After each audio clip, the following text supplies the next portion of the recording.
Good morning, everyone, and welcome to this meeting of the Mental Health Services Oversight and Accountability Commission. My name is Mara Madrigal Weiss, and I am the chair of the commission. I want to thank you for attending. The commission's strategic plan for 2020 through 2023 is committed to 3 strategic goals and objectives to advance the commission's vision of well-being for all Californians. Lester, can you please bring up the strategic goal slide? Thank you so much. Now we will take roll and establish a quorum. Mariani, can you please take roll?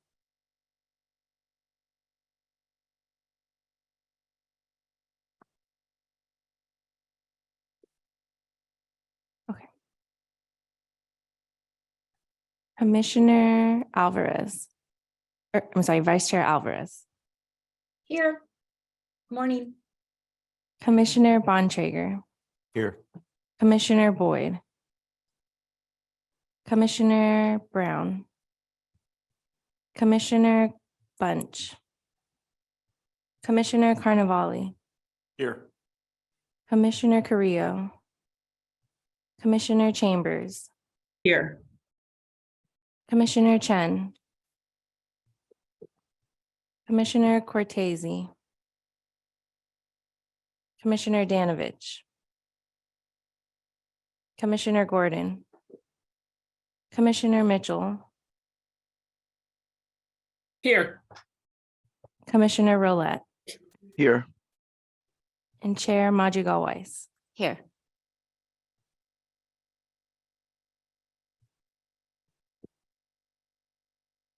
We have a quorum. Thank you, Mariani.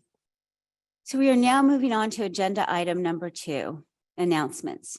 At this time, I would like to make a few announcements. The October 2022 commission meeting recording is now available on our website.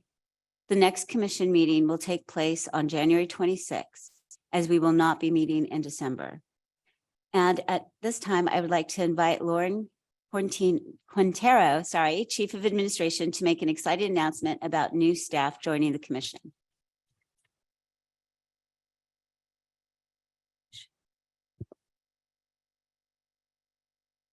Okay, we're going to go ahead and move forward, and we will come back to that. Senate Bill 465 requires the commission to provide biannual reports to Fiscal and Policy Legislative Committee outcomes for those individuals receiving services under a full service partnership model. Commission staff have prepared the first of the FSP reports, which describe the opportunity, provide a history of full service partnerships, and the target populations they are meant to serve.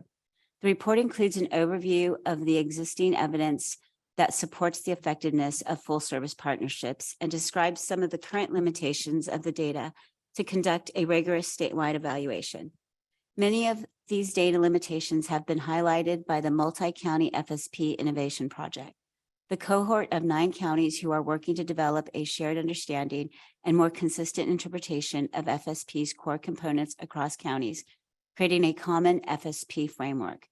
I want to thank Commissioner Roulette, who organized a meeting with FSP provider staff and who provided feedback on the initial report, and for setting up site visits to FSPs in the early part of 2023, as well as helping organize a panel of FSP experts for one of our meetings in the spring of next year.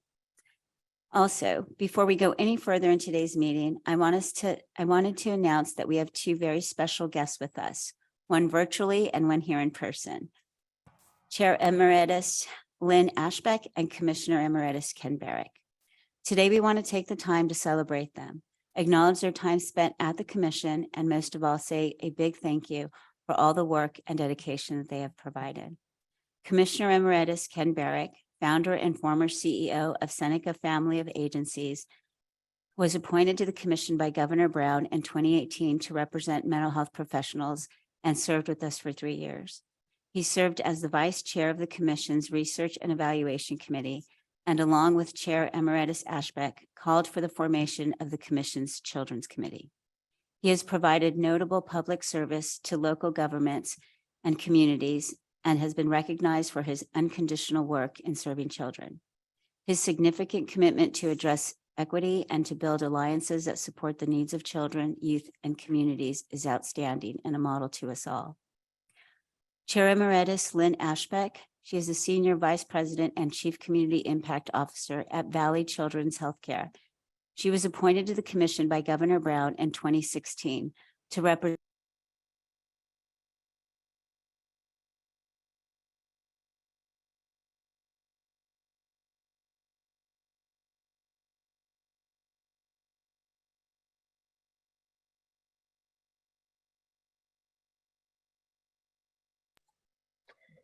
Hi, everyone. Looks like we lost the room once again.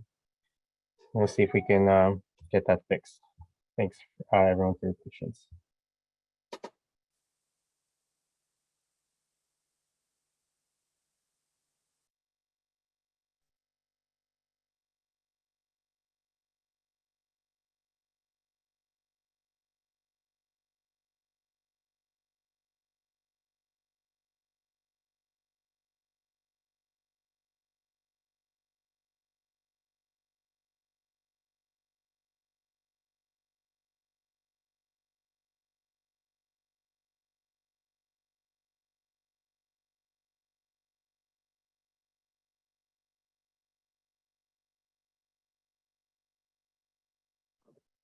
Hello, has the meeting begun yet?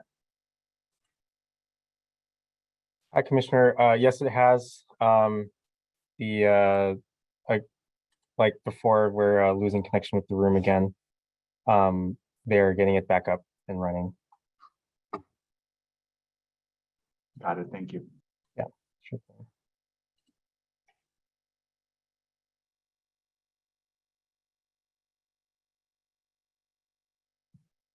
For the commissioners just joining us, the meeting has started. We are working on getting the room back up on Zoom. So if you could, we appreciate your patience with these technical difficulties that we have each meeting. So really sorry about that, but we will get this back up. Thanks a lot, everyone.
Put the spotlight on the gaps in expectations and care that we have, and then creates this space for so many of us to step up and lead in ways that magnifies the voice and vision that you have. And so just wanted to thank you so much for the time you spent with the commission and your continued support on the Children's Committee and the work that we hope to do moving forward with you and others to realize the vision of the Mental Health Services Act. So thank you very much for everything you do. And we wanted to, so hopefully this will sit in a place where you can proudly share this with folks who come to visit you at home or in the office as a small memento of the time you spent with us. So appreciate the chance to give this to you today in person, and certainly invite you to say a few comments. Thanks. You bet.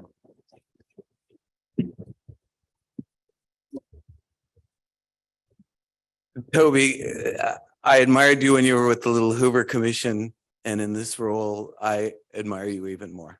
And I want to just start there.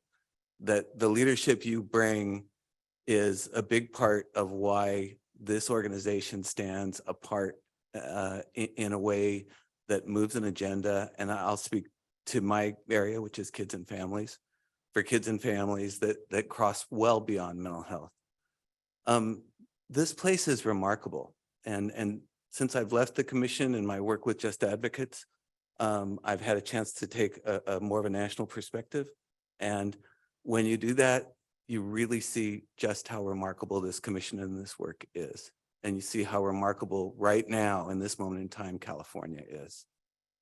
We're doing things that I wish we had done 30 years ago when we started, but that no place else in the country is doing. And you all are making that happen in ways that are really remarkable. I feel humbled and grateful to have been a part of this, and will continue to support this in every way I can. Thank you for recognizing this work. Thanks.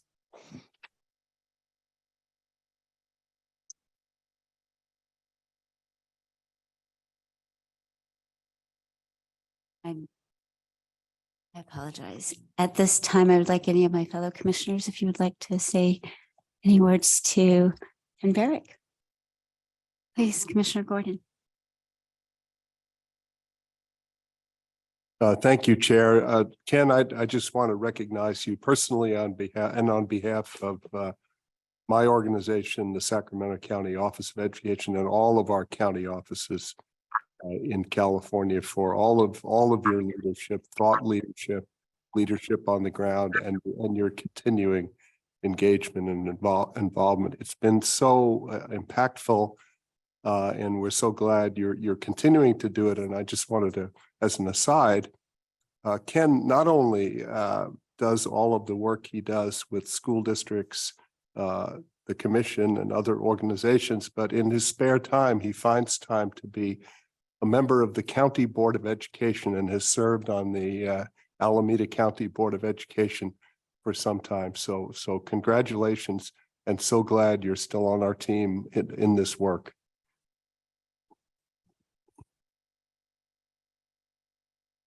May I make a comment? Yes, please, Commissioner Danovich. Working with you, Ken, has been one of the distinct pleasures of being on and participating on this commission.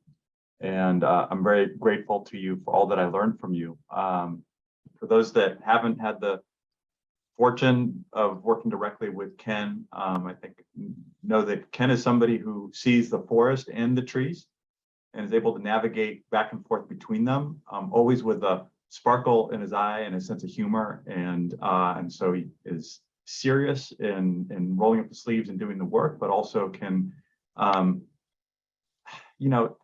take pleasure in the kind of absurdities and of the challenges that we faced. Not to make light of them at all, but sometimes you need a sense of humor to navigate the challenges and keep on moving. And so very grateful for the personal enjoyment I got out of working with Ken, and from all that I learned from how effective he is in navigating the forest and the trees. Thank you, Commissioner Danovich. Commissioner Bontrager. Now, Ken, our time on the commission didn't correspond, but we've worked together at the California Alliance of Child and Family Services, and I just want to say this is well deserved.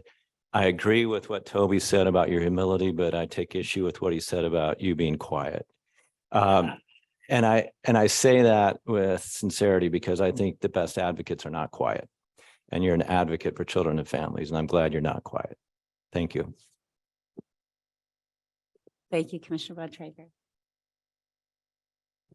We also prepared a resolution for Commissioner Ashbeck to recognize her time with the I'm sorry, commission. I see Commissioner Rolette, Oh. his hands. Sorry, Commissioner Rolette, please. Did you want to make a comment? I did, and my apologies, Toby. Thank you so much. Ken, I have had the unique privilege of working with you in a different capacity than others with CBHA, and have experienced your advocacy firsthand, and wanted to say thank you for not being a trailblazer, but willing to blaze the trail and then go back and assist others as they navigate the trail that you've laid, where you've laid the path for them to follow. So thank you for being not just a blazer, but a trajectory changer. I appreciate it very much, and appreciate and will continue to be an advocate, as my fellow commissioner just referenced, an outspoken advocate for children and families as I do this work. Again, appreciate you very much. Thank you, Commissioner Rolette. And also I see Commissioner Tamplin's hand. Please, Commissioner Tamplin. Thank you, Chair Madrigal-Weiss. I also want to echo my fellow commissioners on Commissioner Emeritus Ken Barrick's just praises, because, you know, we've been doing this work for many years, and I've known of Ken, and being able to serve on the commission with him, with you, Ken, has been a pleasure. And I just want to thank you, because in addition to what everyone said about your passion for this work, your brilliance in it, and your advocacy of making, you know, system changes, you also, on a personal level, really, when things were tough, you were there for, I could say, for me, and it meant the world. You reached out, and when the crisis in Afghanistan was happening, and provided a lot of support for me. So beyond just the work you do that we see, there's a lot of work you do that we don't see. And I had the privilege to experience your outstanding support that goes beyond mental health. You're just such a great person, and I look forward to continuing to work with you in any capacity. Thank you, Commissioner Tamplin. Yes, please, Toby. All right, apologies for that.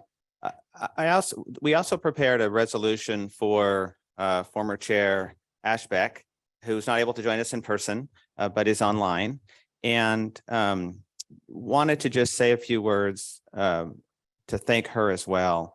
You know, Lynn took the helm during COVID and really helped us transition from an in-person operation to a remote operation, and did that in a way that continued to represent the commission's values around community engagement, around creating the open communication between the commission, commissioners, staff, and the communities that we serve. And this was a very difficult time for all of us because of the impacts of the pandemic on our lives and the lives of our families, but also in government, as we began to think differently, as we were forced to think differently about how to operate. Being the chair of this commission is very difficult. There are lots of interests and pressures and tensions over the time that we have, the work that gets done, how it gets done, and the impact that we're having. And I want to thank Commissioner Ashbeck for her time serving on the commission, her time serving as chair, the energy that she provides to the people of California through her public leadership role as an elected official in the Central Valley, through her leadership with the Children's Hospital Association, and the ongoing dedication, energy, and work that she commits to children throughout the state of California. So thank you, Commissioner Ashbeck. Thank you, Lynn, for all that you have provided to me personally and to the commission. And we look forward to a time that we can meet with you in person again. And we have this small recognition that we will make sure gets into your hands. We appreciate everything you've done for us.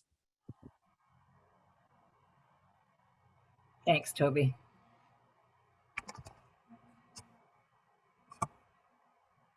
Oh, gosh. You all need smaller screens in that room, really. That's like too much. Can I make a comment or two? Please. I wish I was not following Ken Barrick, who has such an illustrious, wonderful career. So I'll extend my gratitude to Ken for the chance to get to know him and spend time on this commission and learn from him. So Ken, thank you. I think to all of you, it was a privilege to serve. Public service is a privilege. It's not about power. It's not certainly about the money. It's just really about serving the people of California. And so for me to be able to serve the commission was really joyful. Most of the time, but really most of the time joyful. And I really am grateful for the work. I think the work of the commission is unique, to Ken's point. I think the promise of the commission is amazing. I don't know many government organizations that function as well as this commission. So I too want to thank Toby. Really have come to appreciate your friendship over the years. You have an excellent team. To the commissioners, it was wonderful to serve with you, and many of you have become personal friends, helped me navigate personal struggles. And Dr. Danovich, you know who you are, shared lots of time with all of you. So anyway, it's been really joyful. I appreciate all the advocates. I've learned a lot from the advocates. I spent a lot of time in local government, but the advocacy that you all do is puts local government advocates to shame. So you have a lot to teach folks about speaking out for folks that don't have voices. So I'm grateful to all of you as well. And I would be remiss if I didn't put in one plug. I hope those on the phone from the Central Valley will continue to advocate for a voice in this commission. Don't have any right now. I think that's a missed opportunity for our Valley. I will continue to be a champion for the Central Valley. And I know that the commission will pay attention to us here, just because you'll know I'll come back and bug you if you don't. So anyway, thanks Toby and team for the chance to serve. I think I did the entire thing virtually. I don't think I've ever served as a chair of anything and never shown up for a meeting. So I don't know what that says, but anyway, it was a lot of fun and a real privilege to serve the state of California and those most in need of our help. So thank you all so much.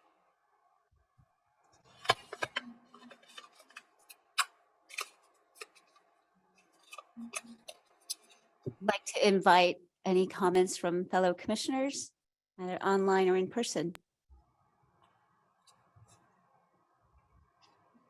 So I would like to make a comment. Lynn, I don't know if you heard, we have some online. I don't know if you heard the introduction, but I did make mention, you are a dear friend to me, made mention how you are my model, my sounding board even now. And as moms of boys, we get to share our adventures and our stories. And you taught me a lot being on this commission, and I appreciate you and look forward to continuing to share our stories and continuing to advocate for the right things and the right reasons. So thank you for everything you taught me. Thank you for everything you do. And with that, I am going to pass it on to, I see Commissioner Alvarez, Vice Chair Alvarez, and Commissioner Tamplin. So Vice Chair Alvarez, please. Thanks, Chair Madrigal-Weiss. I want to start by also thanking Commissioner Emeritus Barrick and Commissioner Emeritus Ashbeck for their leadership on children's issues.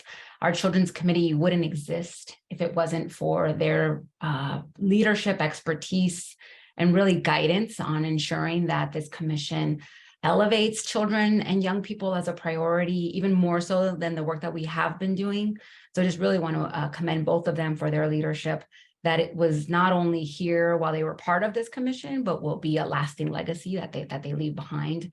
On a personal note, I want to thank Commissioner Ashbeck for her guidance, her mentorship, her inspiration during her time with the commission. I had the opportunity to go to the Central Valley and sit down with her and have coffee and talk about life and work. And for someone who's been in this field longer than I have, you look to leaders, particularly women leaders, to show you the way and to open doors. And she helped me feel welcome from the very beginning, and I'm entirely grateful for that.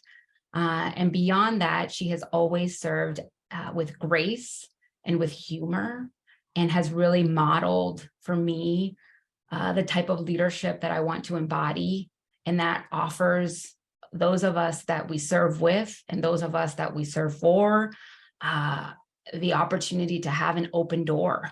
And I think as we are working towards being more equity centered, towards being more community guided, it's all about relationships and creating a space of safety and welcoming people.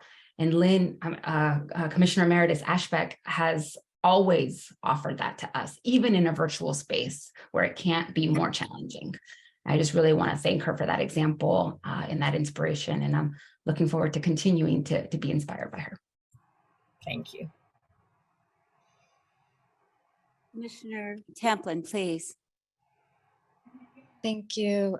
Yes, I also want to echo the sentiments shared about Commissioner Emeritus Chair Lynn Ashbeck. Lynn, I am just, in awe of you. I've always, getting to know you on the commission. I remember the first time I met you, you were warm, welcoming, and you're so smart. How you led us through the strategic planning for the commission was, you helped tremendously get that out and get completed. And then your leadership, of course, as shared by my fellow commissioners during as chair for 2 years, like you said, virtually, I just, at a time where we didn't have role models of how to do this work virtually, you were the best. And I was, every time we had meetings, I was just so grateful.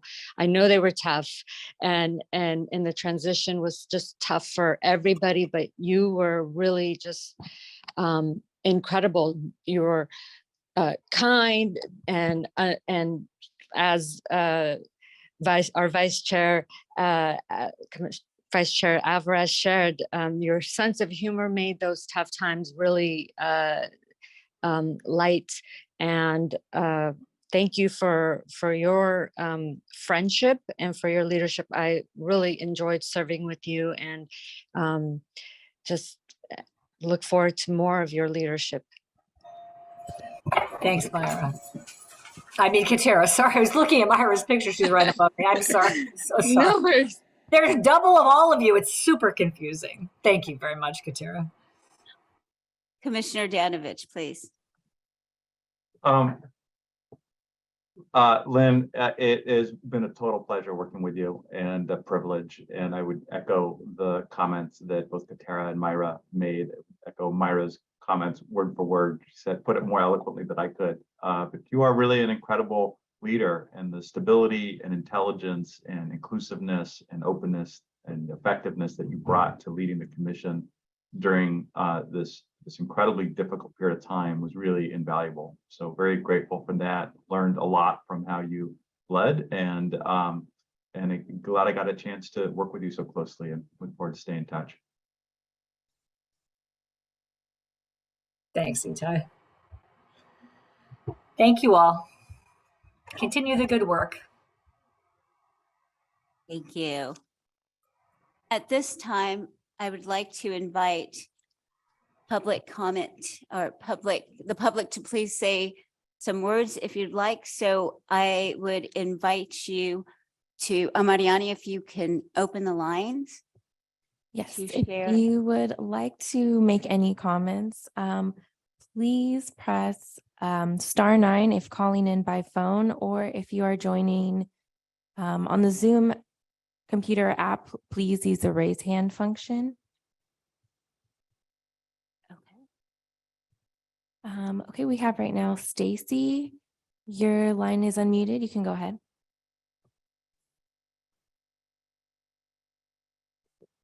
Good morning, Commissioners. Stacy Hiramoto with REMCO, the Racial and Ethnic Mental Health Disparities Coalition. I would like to congratulate and thank both Emeritus Ken Barrick and Lynn Ashbeck, on behalf of the Board of Directors of REMCO and all our members, for your work on the commission. You both brought such a high degree of professionalism and humanity to the commission. Ken, I know by working in the office of Rusty Seelix, even before I met you, what a groundbreaking mental health children's advocate you were. I was sorry to see you leave the commission so soon, but I know that in no way that will slow you down in being a progressive and visionary leader in mental health. Lynn, as you served in the role of chair and longer, we community stakeholders had the opportunity to get to know you better, and we'll always be indebted to you for how you were so open, so collaborative, and so respectful of advocates from the community. Our job is not easy, but you made us feel that even if we did not always agree, you understood where we were coming from and that we should continue to do our work. And as another person from the Central Valley, I understand your concern about representation from that part of the state. And I'm sorry that your bill was vetoed by the governor, but we've had similar bills vetoed, so we understand. But again, it's difficult. I have to go off my script now because Lynn, I think about you at every commission meeting, and we really miss you. We miss you so much, and we are so glad that you're back on the Children's Committee. And again, you will not be forgotten ever, ever. And we want to thank you. And if I ever go to Fresno, I am going to look you up, and I hope if you come to Oakland that you will do the same. And again, thank you, thank you, thank you so much, both of you, for the work that you did for the commission and for the mental health community and for all the people of California. Thank you. Thanks, Stacy.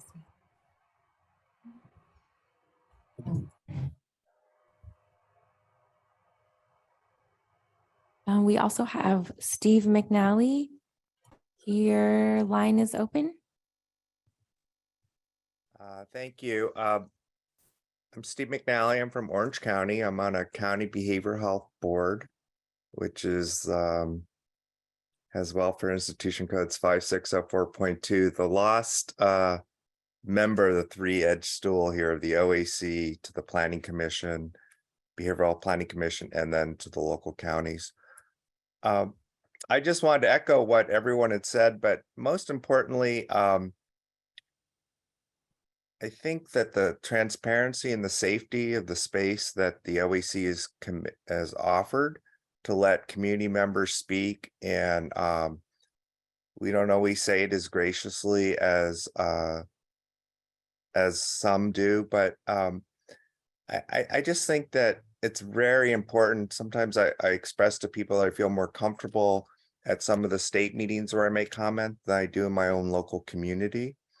And as the state makes incredible amounts of change and having an implementation system that sometimes gets burdened, as I talk about this to the Cal-AIM people and different people, it's just there are going to be lots of blockers and we need to work around them. And I think this organization has found a way to do that. And obviously the state trusts you a lot because they've entrusted you with a lot of projects.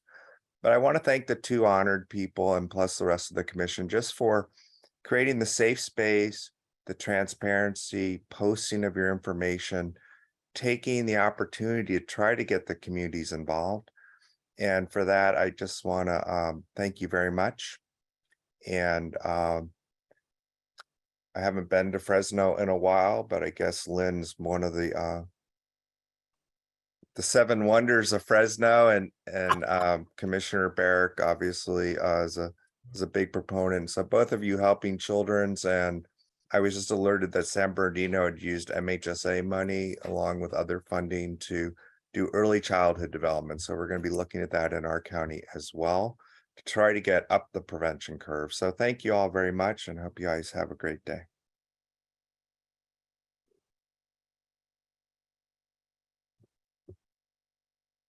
That was the last public comment.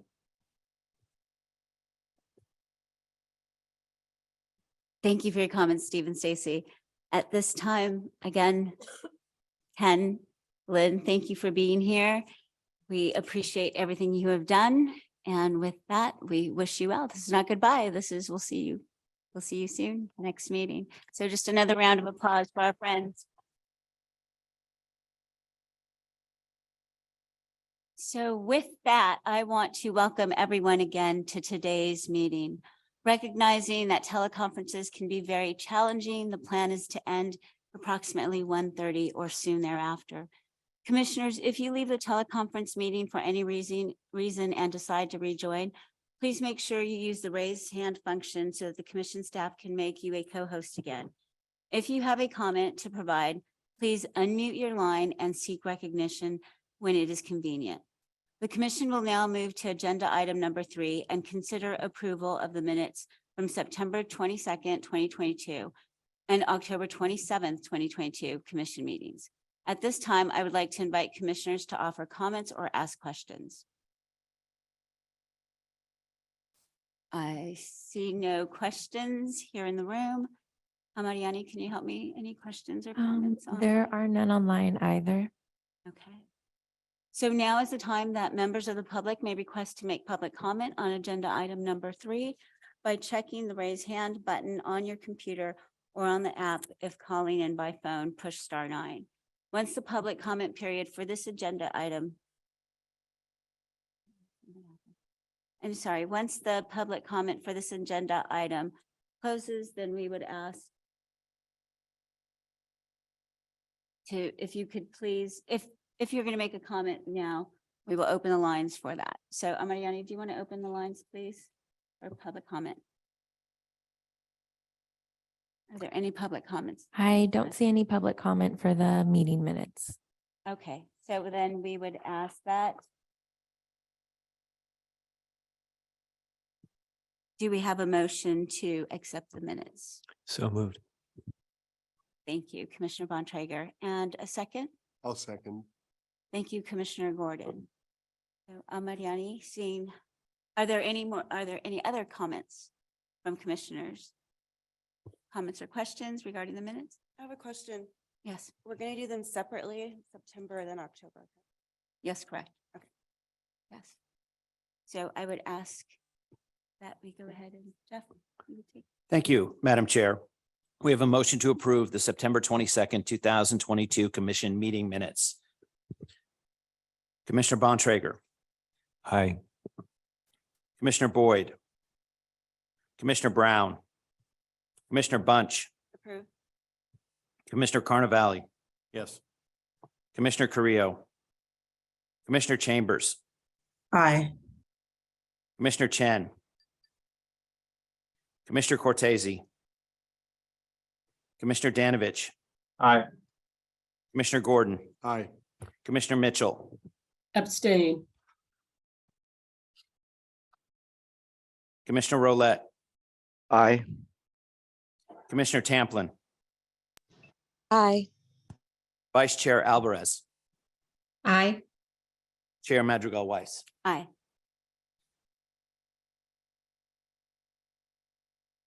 Motion passes. Minutes are approved, Chair. Thank you, Jeff. Now we have a motion to accept the meeting minutes for October 27th. May I have a motion? So moved. Thank you, Commissioner Gordon. And a second. Second. Thank you, Commissioner Carnavale. Thank you, Madam Chair. Well, there's a motion to approve the October 27, 2002 commission meeting minutes. Commissioner Bontrager. Abstain. Commissioner Boyd. Commissioner Brown. Commissioner Bunch. Commissioner Carnavale. Yes. Commissioner Carrillo. Commissioner Chambers. Aye. Commissioner Chen. Commissioner Cortese.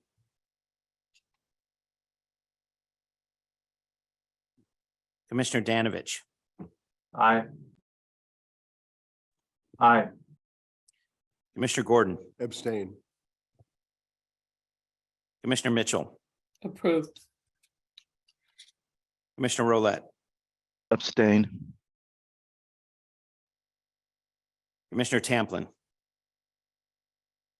Aye. Vice Chair Alvarez, Abstain. Chair Madrigal Weiss. Approved.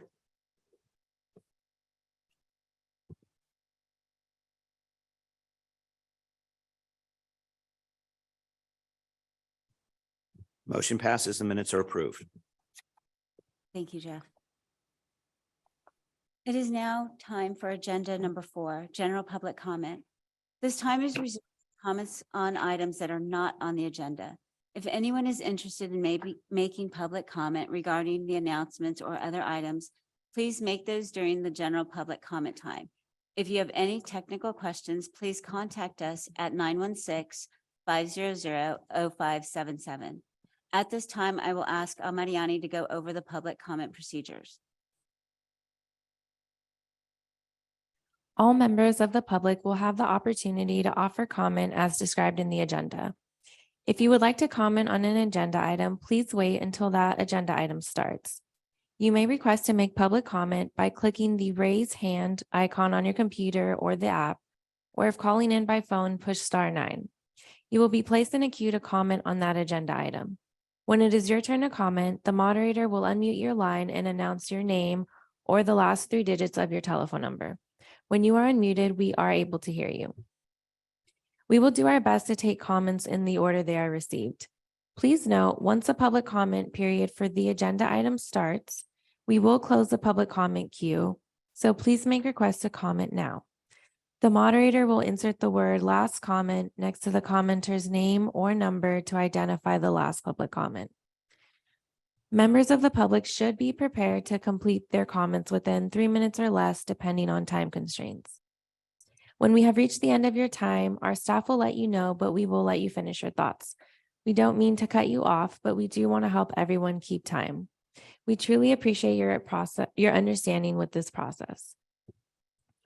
Lastly, if there are any members of the public using translation technology, please notify the chair and at least twice the amount of time will be given to you during public comment period.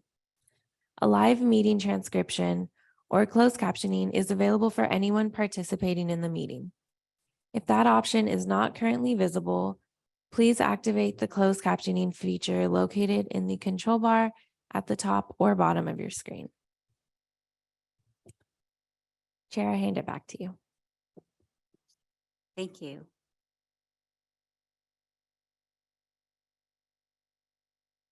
Yeah, okay.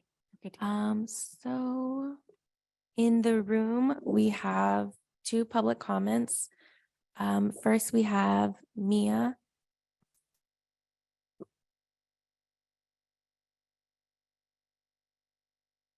Morning, Mia Bray, Remco intern, also a transition age youth.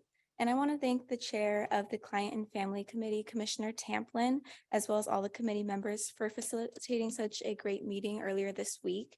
As someone brought up in the meeting, it says a lot to have participants feel so welcoming and willing to speak from their heart in this type of environment. So I sincerely appreciate the committee for providing that safe space. And with that being said, I also want to highlight that the CFLC voted in favor of adopting the 2 recommendations to the list of PEI priorities set forth by Remco and the CRDP. Those recommendations were the addition of transition age youth not enrolled in college, as well as including community defined evidence practices in that list. The Cultural and Linguistic Competence Committee also voted in favor of these 2 recommendations in the past, so I truly hope that the full commission understands the importance of these recommendations and takes them into consideration. Thank you very much. Thank you, Mia. Next, we have Matt Gallagher.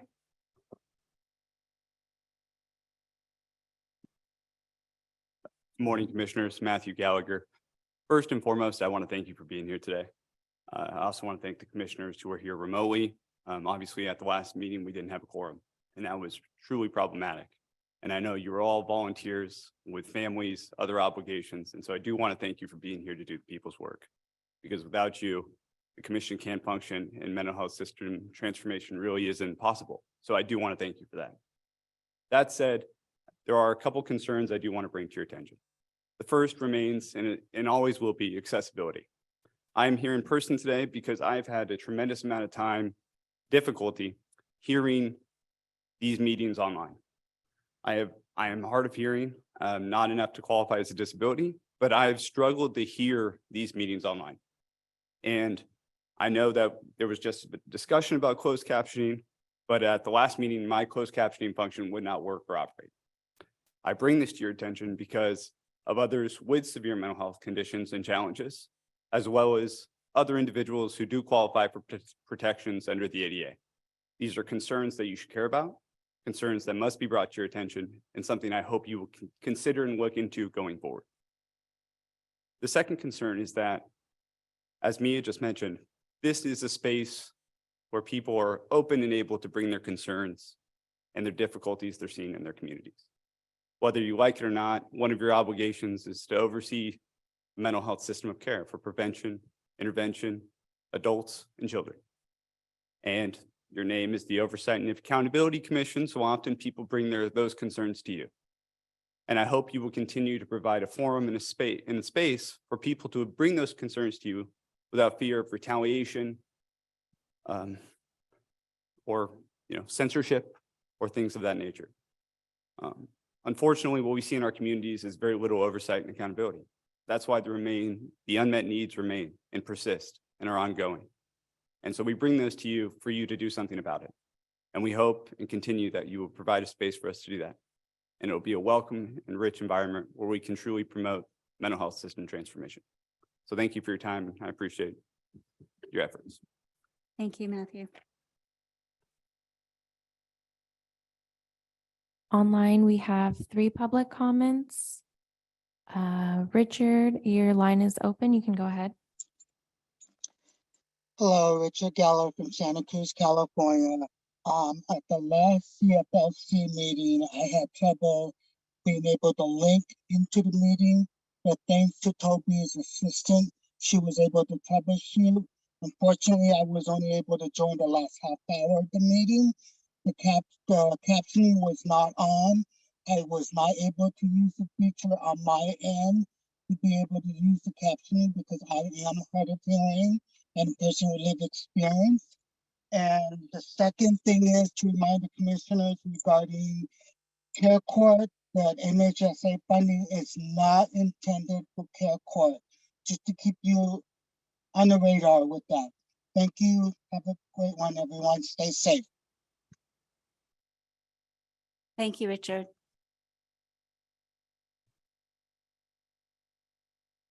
Next, we have the name is Colin User 1. Your line is open. Oh, you may go ahead.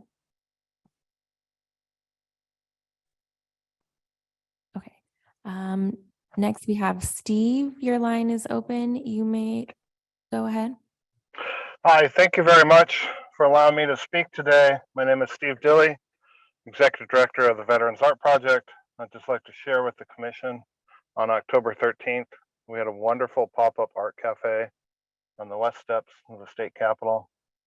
40 veterans were sharing their artwork, spoken word, music, national anthem, all done by veterans and veteran support organizations that came together to celebrate what I'd like to think is wellness through the arts. It was a wonderful day, and I appreciate the Commission for giving us the opportunity to serve our veterans through this innovative approach. We look forward to our year 3 end celebrations, and we're working hard to make those plans happen. Thank you. Have a good day.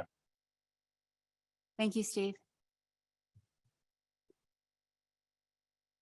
And then just going to try this again. If you're calling in by phone, please. Comments. Okay, go ahead, Mark.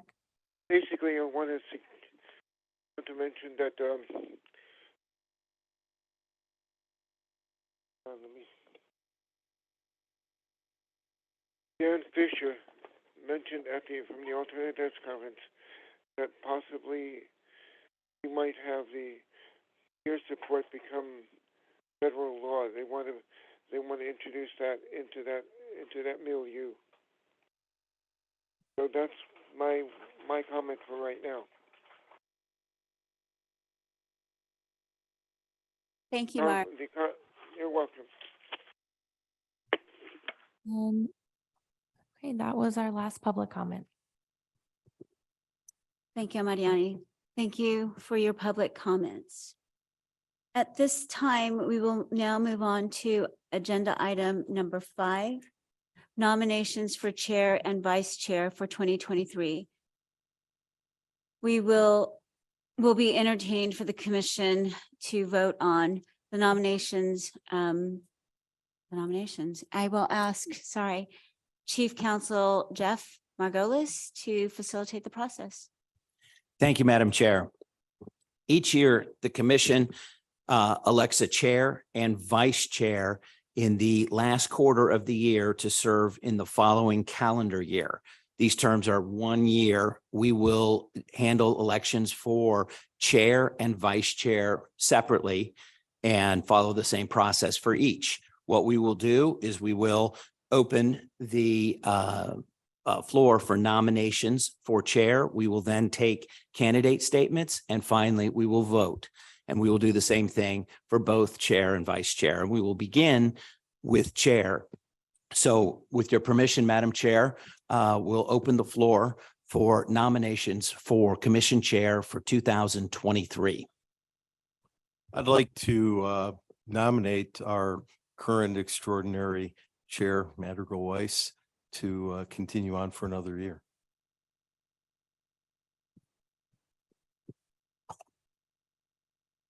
Is there a second? I would like to second it.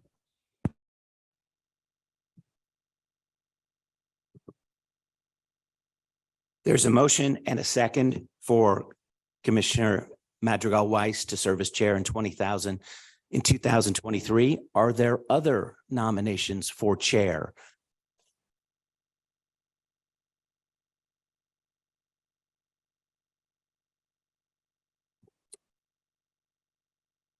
Seeing none at this time, with your permission, Madam Chair, I'd like to close the nominations for the commission chair for 2023. And move to candidate statements. We have one candidate. Madam Chair, would you like to make a statement at this time? I am deeply honored and humbled to be nominated by my fellow commissioners, and I happily accept. I feel very supported by my team of commissioners and look forward to the continued work. There's a lot to do. I think we've started a lot and very much appreciate the support. And so I would humbly accept the nomination. Madam Chair, at this time, it would be appropriate if anybody else would like to make a statement with respect to your candidacy for chair.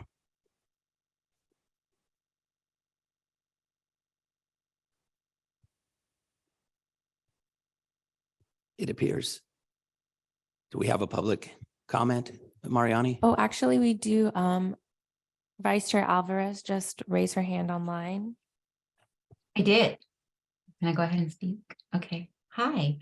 I just wanted to fully support the nomination of our current chair to continue her leadership of this commission. I think one of the most valuable lessons of the past few years has been the importance of consistency and leadership commitment. And this last term for our current chair has really demonstrated her commitment to ensuring that this commission is included, it feels inclusive, that we feel aware of what is moving, to try to tackle the little things that help our work and our meeting our mission move forward more effectively. And I've been grateful for her leadership, and I'm excited for that to continue.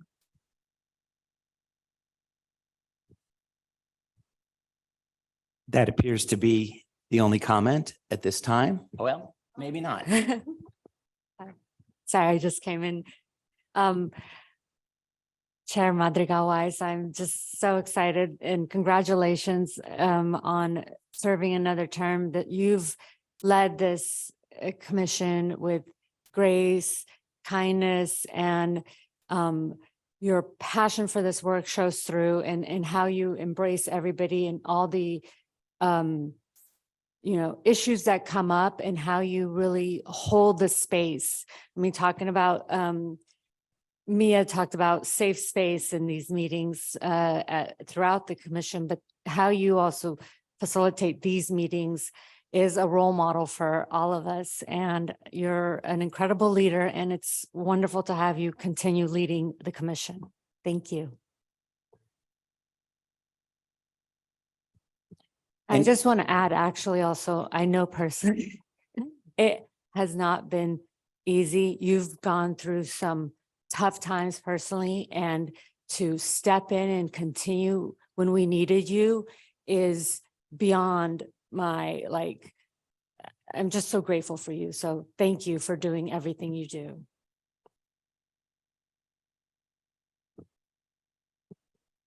Okay, thank you, Commissioners Alvarez and Tamplin. Any other comments at this time? Seeing none, with your permission, Madam Chair, I'd like to move to the vote now on the nomination for Mara Madrigal-Weiss to serve as Chair of the Commission in 2023. Commissioner Bontrager. Aye. Commissioner Boyd. Commissioner Brown. Commissioner Bunch. Commissioner Carnavale. Aye. Commissioner Carrillo. Commissioner Chambers. Aye. Commissioner Chen.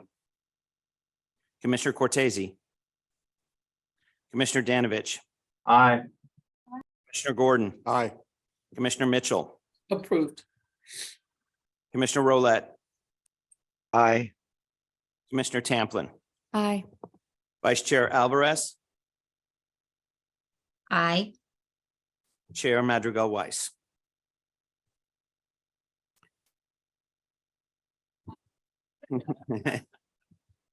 The motion passes. Congratulations, Madam Chair. We will now follow the same procedure for Vice Chair. We will open nominations, hear candidate statements, take comment, and then move to the vote. So, Madam Chair, with your permission, at this time, I'd like to open nominations for Vice Chair of the Commission for 2023. I'd like to nominate Vice Chair Alvarez.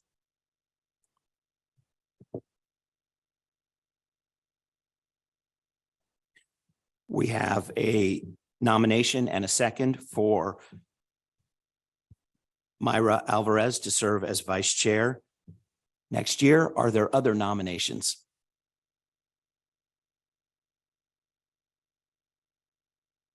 Hearing none, Madam Chair, at this time, I'd like to close the nominations for Vice Chair for 2023. At this time, I'd like to invite current Vice Chair Alvarez to make any kind of statement she would like about being Vice Chair for next year. I just want to say thank you for the trust from my fellow commissioners to continue to serve in the role of Vice Chair. I continue to be honored to be in this position, to be on this commission, and to really serve Californians in the way that they need to be served, and try and ensure that this commission does the work it is called upon to do in order to support the mental health and well-being of our communities. And again, I feel privileged to be able to do this work alongside you, and excited for what's to come. Madam Chair, at this time, I'd like to, with your permission, invite commissioners to make any kind of comment about the nomination.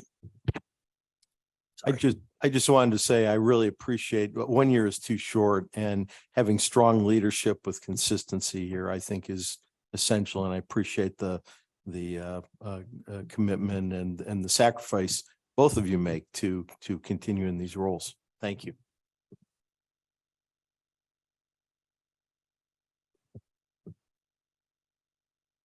Seeing no other comments, Madam Chair, this time I would like to move to the vote for the nomination and second of Myra Alvarez as Vice Chair of the Commission for 2023. Commissioner Bontrager. Aye. Commissioner Boyd. Commissioner Brown. Commissioner Bunch. Commissioner Carnavale. Aye. Commissioner Carrillo.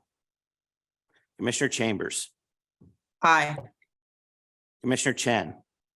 Commissioner Cortese. Commissioner Danovich. Aye. Commissioner Gordon. Aye. Commissioner Mitchell. Approved. Commissioner Rolette. Aye. Commissioner Tamplin. Aye. Vice Chair Alvarez. Aye. Chair Madrigal Weiss. Aye. The nomination is approved. The Vice Chair for the Commission for 2023 is approved to be Myra Alvarez. Congratulations, Vice Chair.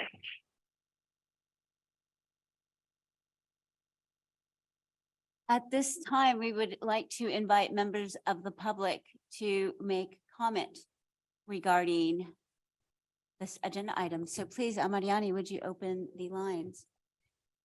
Yes, if you would like to comment, please raise your hand now, or if calling in by phone, push *9. So far, we have 2 comments online, or 1. Stacy, your line is open. You may go ahead. Stacey Haramoto with REMCO, the Racial and Ethnic Mental Health Disparities Coalition. We want to congratulate both chair and vice chair, and we look forward to working with you in the future. I would like to say that public comment should come before the vote. I don't know if any of the commissioners were here, but there have been some historic elections in the past where the public had a lot to say. I just think that that's fair. It's not that way this time, but it looked like there was a public comment. But again, we congratulate the chair and vice chair, look forward to working with you, but please try to follow protocol in the future and allow public comment if there is any. Thank you. Thank you, Stacy.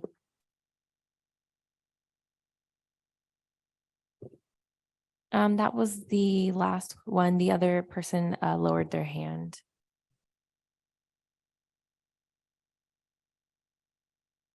So we are a little ahead of schedule. We are going to go ahead and take a 15-minute break at this time.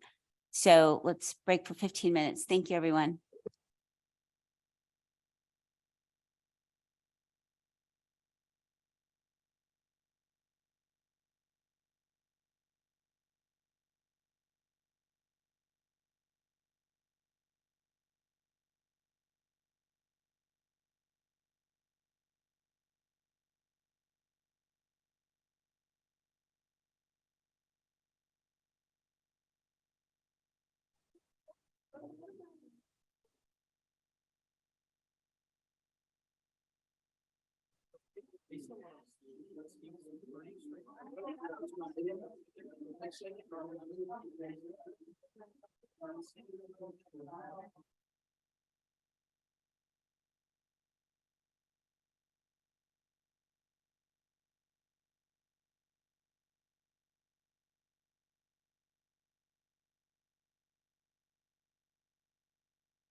Welcome back, everyone.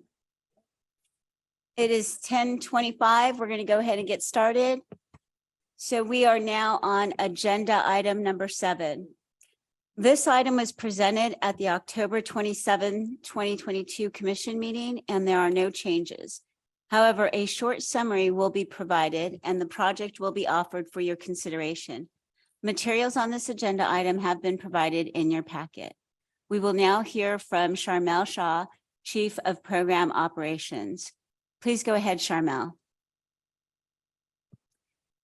Thank you, Chair Madrigal Weiss, and congratulations on your reappointment. Thank you. As you just mentioned, that this item was presented at the meeting. All of the materials are in your packet, including the PowerPoint is in your handout packet as well.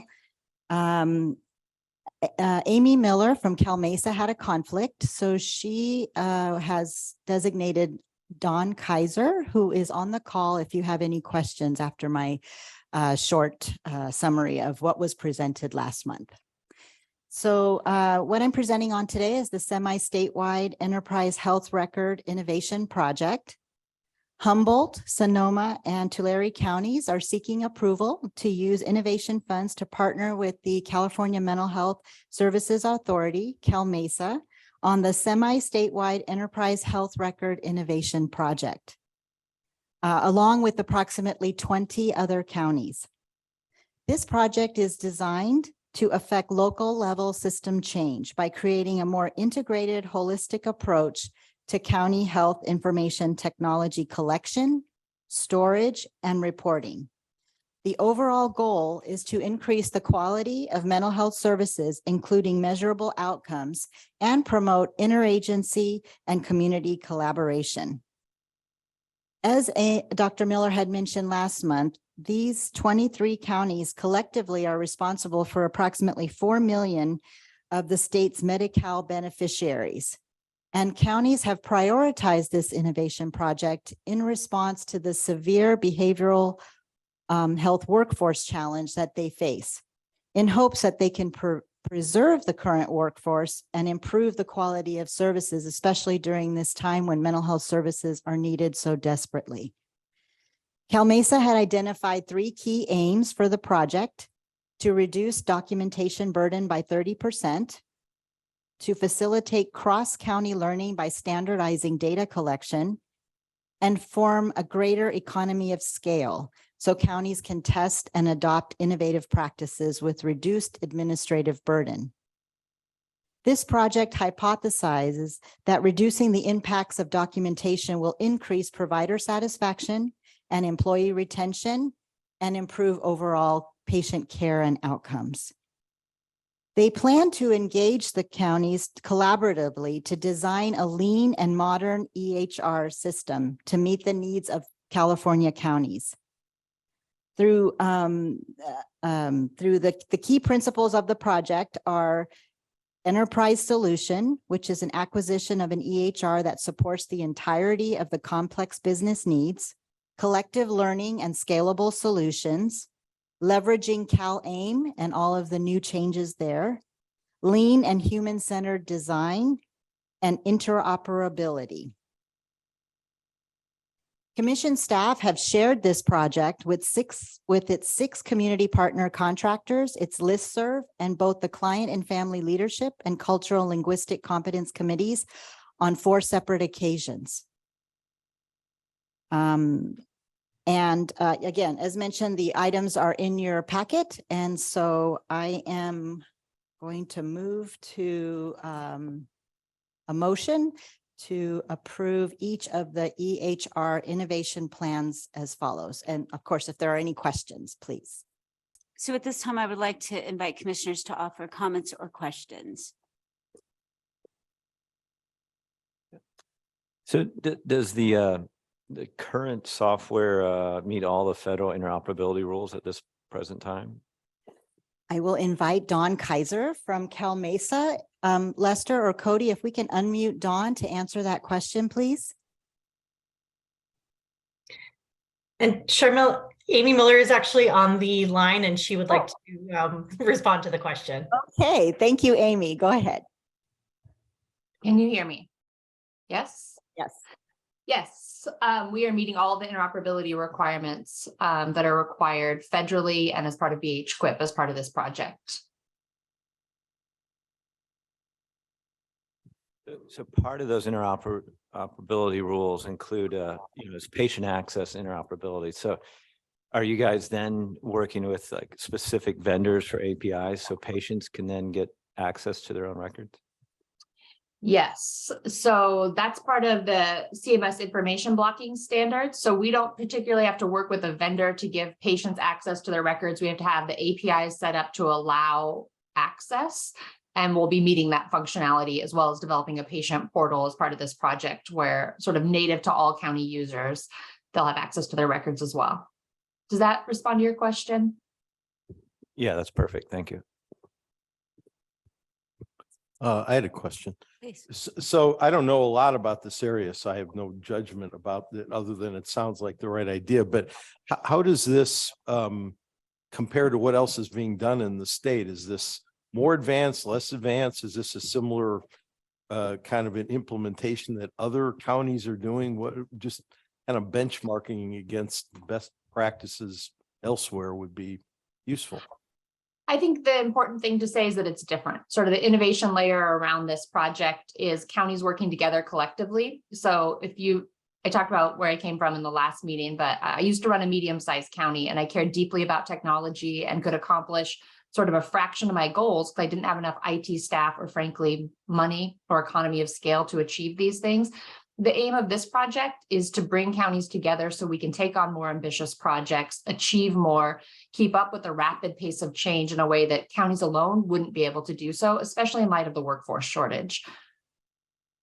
So does that mean you feel like you're doing more innovative work because you've got a larger collective effort? 100%. So like the investments we're making right now outside of this innovation spending involves some human-centered design work. That again is something I don't think any county could do alone. It's a pretty significant investment, but because we have an economy of scale of bringing many counties together, we're making strategic investments to sort of reconceptualize the physician workflow to enhance safety. Those are the sorts of projects that are really hard to do one county alone that we're able to achieve with this multi-county project. So do you feel like this would end up being a pilot that other counties could follow? Yep. I think we will have other counties join this effort. So we have another cohort of counties going live 7/1/24. And I do think that there's some practice innovations that will spread that are sort of EHR agnostic in terms of conceptualizing care flow. That's great. It sounds like exactly the kind of project we should be supporting. Thank you. There's, health IT is a complex space and there hasn't been a lot of investment specific to behavioral health. So we're really excited to have this scale and, push the envelope of what's possible, really being centered around, effectively meeting staff and patient needs. And not to get too in the weeds, but just is there capacity with this new EHR to not only do specialty mental health, but non-specialty mental health? I mean, is it adaptable in that respect? Not just for short Doyle claiming, but non-specialty mental health claiming? Yeah, so part of payment reform that we're working on right now. So we're going live 7/1/23. That really makes our claiming more in alignment with non-specialty mental health. So even though we have to submit claims through short Doyle, our claiming process is more standardized using CPT codes. Some counties are managing a mild moderate benefit and they'll be doing so with this record. So yes. And feel free to ask plenty of questions in the weeds. That's where we live at Cal Mesa. Thank you, Amy. Are there any other questions or comments from fellow commissioners? I see none other in the room. Mariani, I don't see anybody else, any of our commissioners online? No, none online. Either? Okay. So at this time, then I would invite members of the public to make comments. So please, you may request to make a public comment on agenda item number 7 by clicking the raise hand button on your computer or the app, or if calling in by phone, push *9. Once the public comment period for this agenda item starts, we will close the public comment queue. So please make your request to comment now. We would ask that you please limit your comments to 3 minutes or less. Mariani, please open the line for the public comment on agenda item number 7. Are there any public comments? Please raise your hand now as the queue will be closing.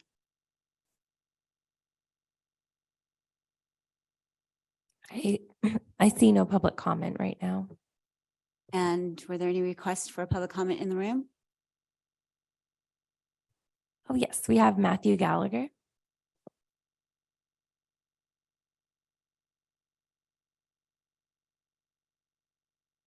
Good morning, Commissioners. Matthew Gallagher.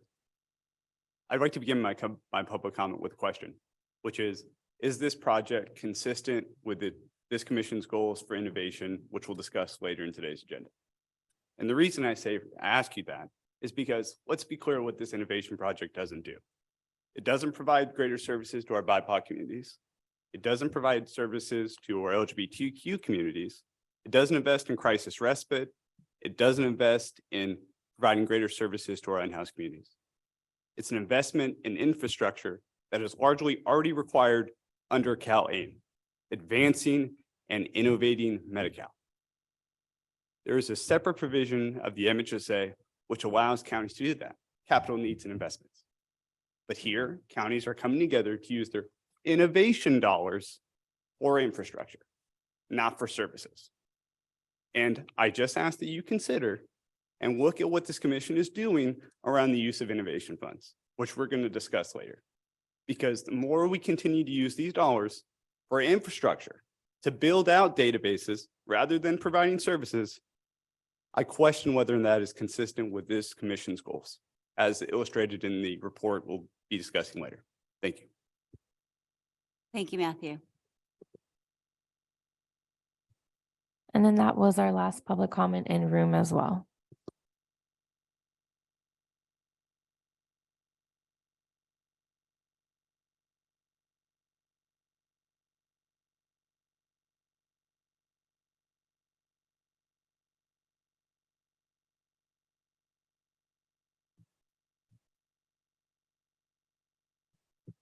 Cody, should I advance? No, the slide thing's not working. Cody or Lester, can you please put up the motion slide for this item? Yes, thank you.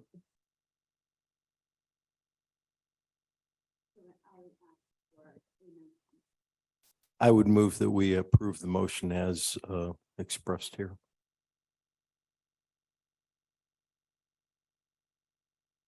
Second.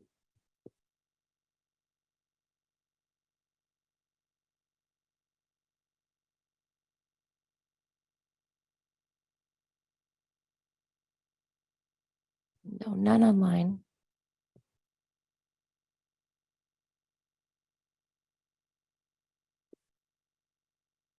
Thank you, Madam Chair. We have a motion to approve the EHR projects for the 3 counties, Humboldt, Sonoma, and Tulare, per the amounts on the slide. Commissioner Bontrager. Aye. Commissioner Boyd. Commissioner Brown. Commissioner Bunch. Commissioner Carnavale. Aye. Commissioner Carrillo. Commissioner Chambers. Aye. Commissioner Chen. Commissioner Cortese. Commissioner Danovich. Commissioner Gordon. Aye.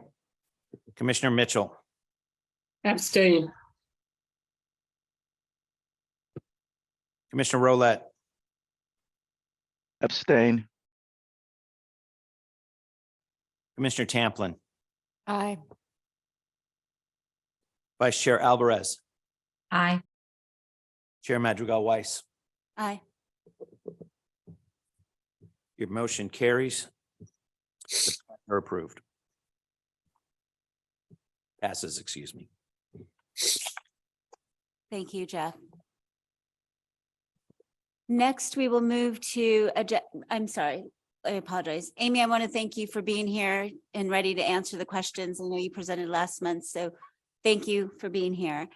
At this time, we are going to move on to agenda item number 8, and the commission will hear from staff on the racial equity plan and consider approval for the plan. This item was presented at the October 27, 2022 Commission meeting, and there are no changes. A short summary will be provided and the plan will be offered for your consideration. Materials on this agenda item have been provided in your packet. Welcome back, Lauren. Please go ahead. Thank you so much, Chair Madrigal-Weiss. So for those that don't know me, I am Lauren Quintero. I'm the Chief of Administrative Services here at the Mental Health Services Oversight and Accountability Commission. And I'm here, as you can see, with Anna Nafee, our consulting psychologist. Anna couldn't be here today, so Toby is here to support me. So thank you so much for allowing me to bring the racial equity plan that the commission has been working on. This is our second read of the plan. The entire plan is in the materials in the packet. It hasn't changed since last month. But just a little background on what we went over last time, which was that we've been working on this since just around COVID times. We started with internal staff being part of the Capital Collaborative on Race and Racial Equity with several other state agencies. And working through that process, we developed some thoughts that went into this racial equity plan, and then we engaged with the CLCC. And thanks so much for Vice Chair Myra Alvarez, who really let us engage with them several times and get a lot of stuff that helped inform this plan. So in the plan, we have strategies for racial equity around commission meeting planning, diversity, equity, and inclusion in commission staffing, grant funding, innovation, research and evaluation, policy research, and communications. And we acknowledge that this plan is just a first step. Equity work is ongoing. There is no endpoint to it. But we wanted to have the commission approve this start to our racial equity work. Part of the racial equity plan that we're also asking you to approve today is the racial equity declaration. We had a slide on that. Excellent. So as you know, one of the most powerful tools the commission has is its voice. And so we're hoping that the commission will endorse this racial equity declaration.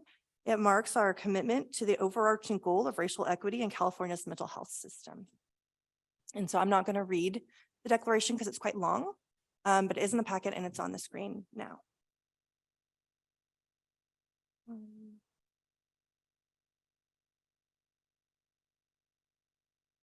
Oh, then so next steps, we're hoping that you will approve the declaration and the plan.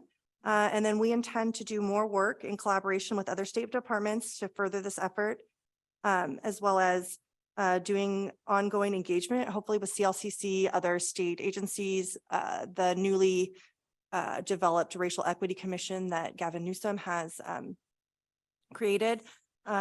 And there's other things like looking at the data that CaliJAR will start reporting on racial equity and hiring. So we have a lot more that we want to do with this.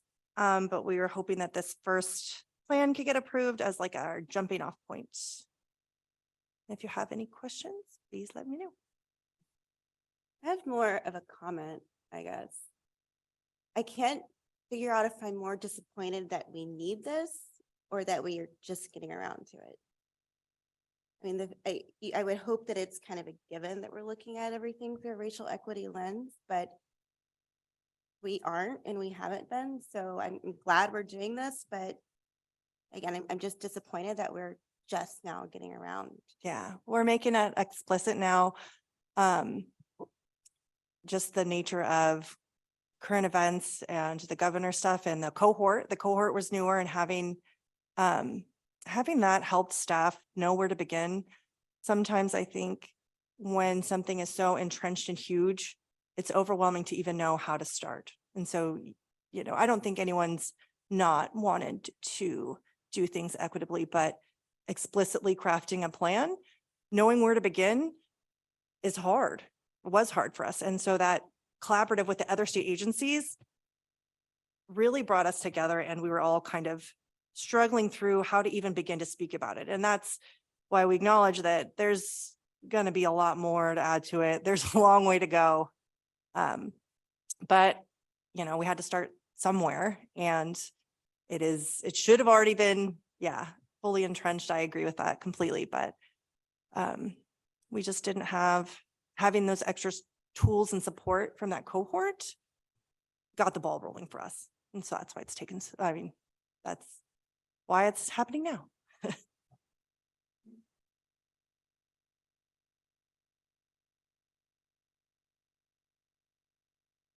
Oh, happy birthday. Can I say something? I'm sorry, I can't see the rest of the group. Yes? Please, Vice Chair. Great. I just really want to thank the commission staff for the presentation and the commitment, and a special thanks to the members of the CLCC. Dr. Nafi presented to the CLCC and engaged in conversation with committee members multiple times, and took a lot of feedback from the committee in ensuring that the plan moving forward reflected priorities from the committee, but more important, to ensure that there is an action plan associated with this racial equity plan, that there are steps to follow through on these promises. And to Commissioner Bunch's point, it is long overdue, but what matters is that we hold ourselves accountable to this plan, and that it isn't a document that sits on the shelf, but it's a living document that we can go back and reflect and update and ensure that we are responding to it in the actions that we take. It's not a special equity project that we are working on. We are working on embedding a commitment to equity in each of our initiatives. So reminding ourselves of that as we are moving forward, the work is particularly important. So I just want to really appreciate the conversations and the leadership of the CLCC in making this plan come alive. And thanks in advance to my fellow commission members and the staff for making sure that this effort is something that we commit to for the long haul. I apologize, I'm going to miss the vote. I have to jump for a meeting, but I just wanted to express my strong support. And if I come back and can vote for it, I will do so, and just wanted to express my appreciation. Thank you. Thank you. Thank you for your comments and for letting us know. Any other comments or questions? Just briefly, for me, the important part of this plan is that we're incentivizing behavior. You know, the state has lots of laws and policies that it proclaims, but doesn't actually do anything about and close the gaps. So to me, incentivizing the behavior and starting to drive action is how we're going to catch up to being, as Commissioner Bunch said, way behind the curve here on where we should already be. So thank you. Thank you, Commissioner Carnevale. Any other?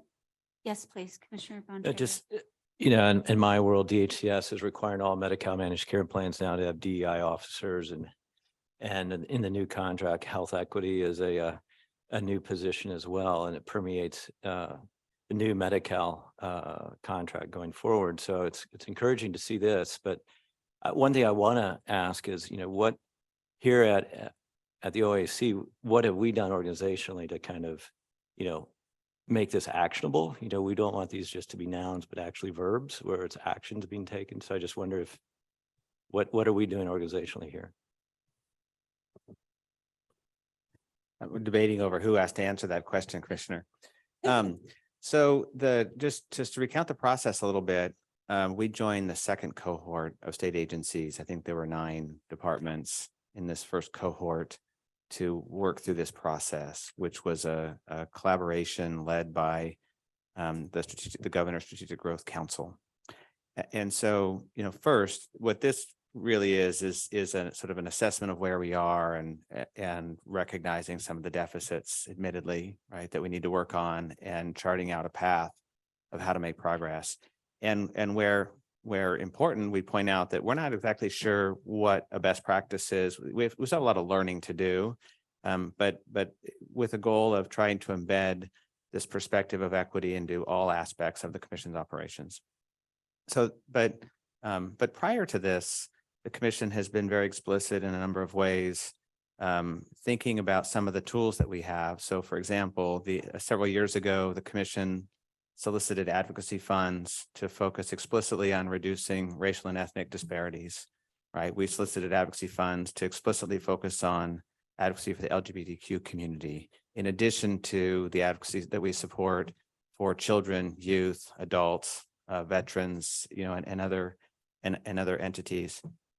We have required through the lengthy deliberations that the commission undertook in the I'm trying to remember when this was, 2014, 2015, 2016, 2017, in that area, around making sure that the regulations that the commission puts in place regarding PEI and innovation require detailed reporting based on race and ethnicity, trying to build the data foundation to ensure that we can do the analytic work to if you can't measure it, you can't move it, right? And so we wanted to make sure that the data infrastructure was there.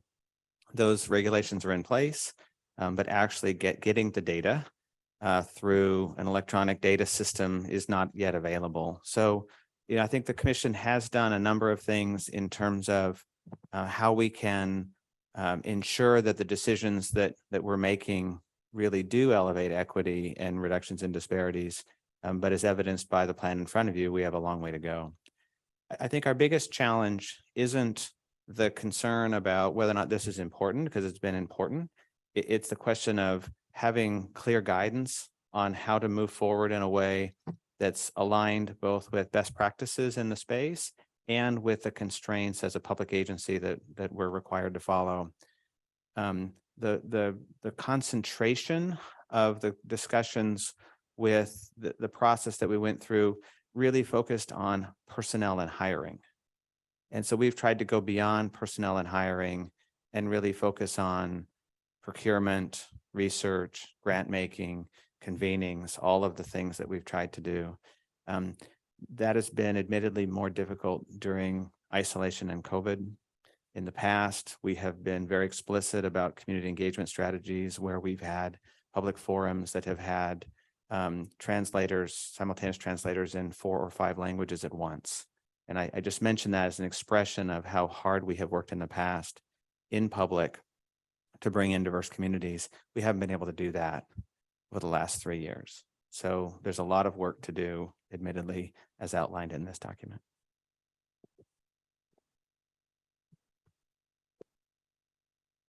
Any other questions or comments?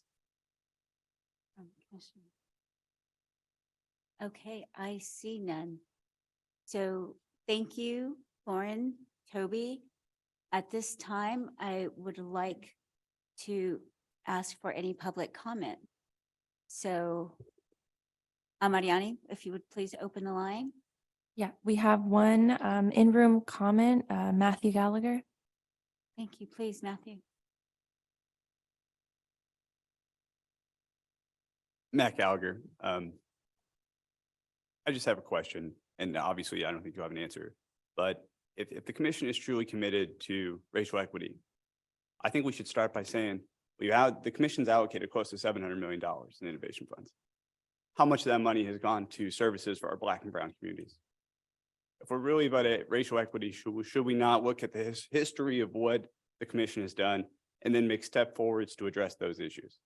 And when innovation plans come before the commission, maybe that requires this commission to tell the county to go back to the drawing board.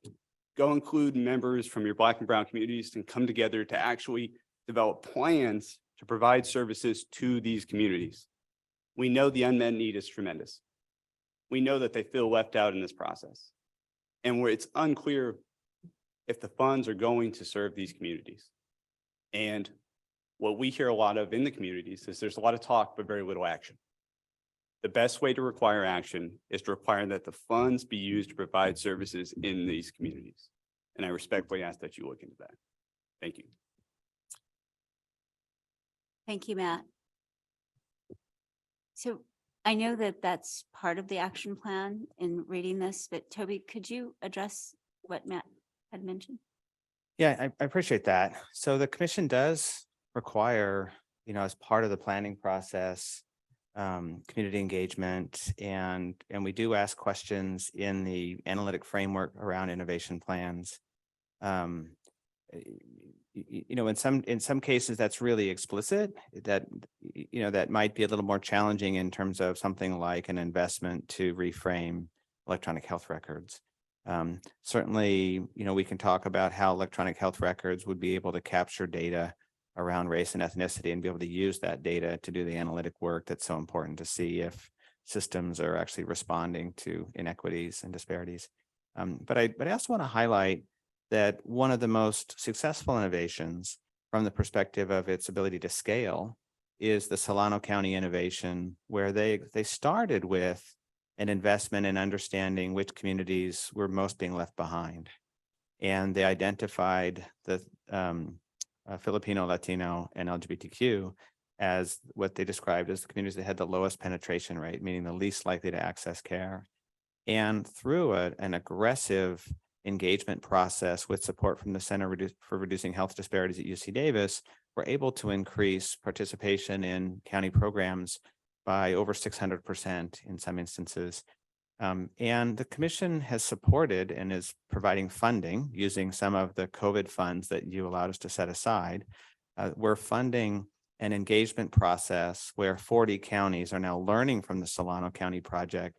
And I think there's about a half a dozen or so that Charmel's confirming, about half a dozen that are actually working to bring forward innovation funding requests to replicate that strategy.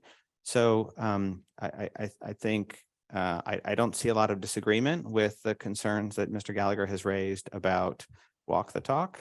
And I think there's an example where we really are trying in partnership with our county behavioral health leaders to better understand what some of the barriers are and address those barriers and move forward in ways that, as we would like in this example, to see a 6-fold increase in access to services, mostly because the trust between the county and the community was addressed through that engagement strategy. And if we can replicate that in 40 counties, we're hopeful that we'll begin to see the kinds of impacts that all of you have expressed such concern over.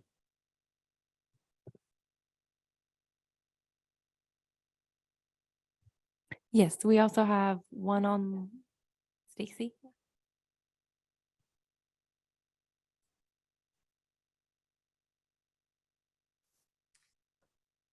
Good morning, commissioners. It's still Stacy Hiramoto with REMCO, the Racial and Ethnic Mental Health Disparities Coalition. First, I want to support and thank Matt Gallagher for his comments regarding innovations, as this component of the MHSA is one that communities of color do look to reduce disparities.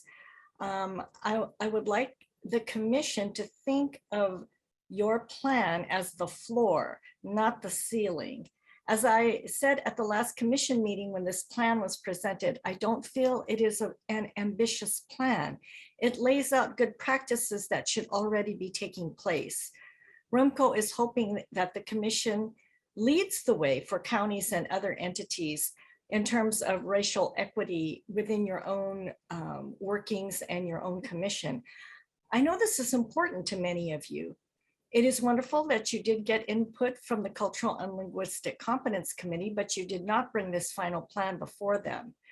Although I'm not speaking against the plan, again, please do not just adopt this and go on as business as usual, if that is not the way of the MHSA. I also ask that the commission remember that although we support and believe so strongly in the Mental Health Services Act, disparities for racial and ethnic communities have not been reduced since the MHSA has passed. In fact, COVID has made these disparities for BIPOC and most likely LGBTQ plus communities even worse.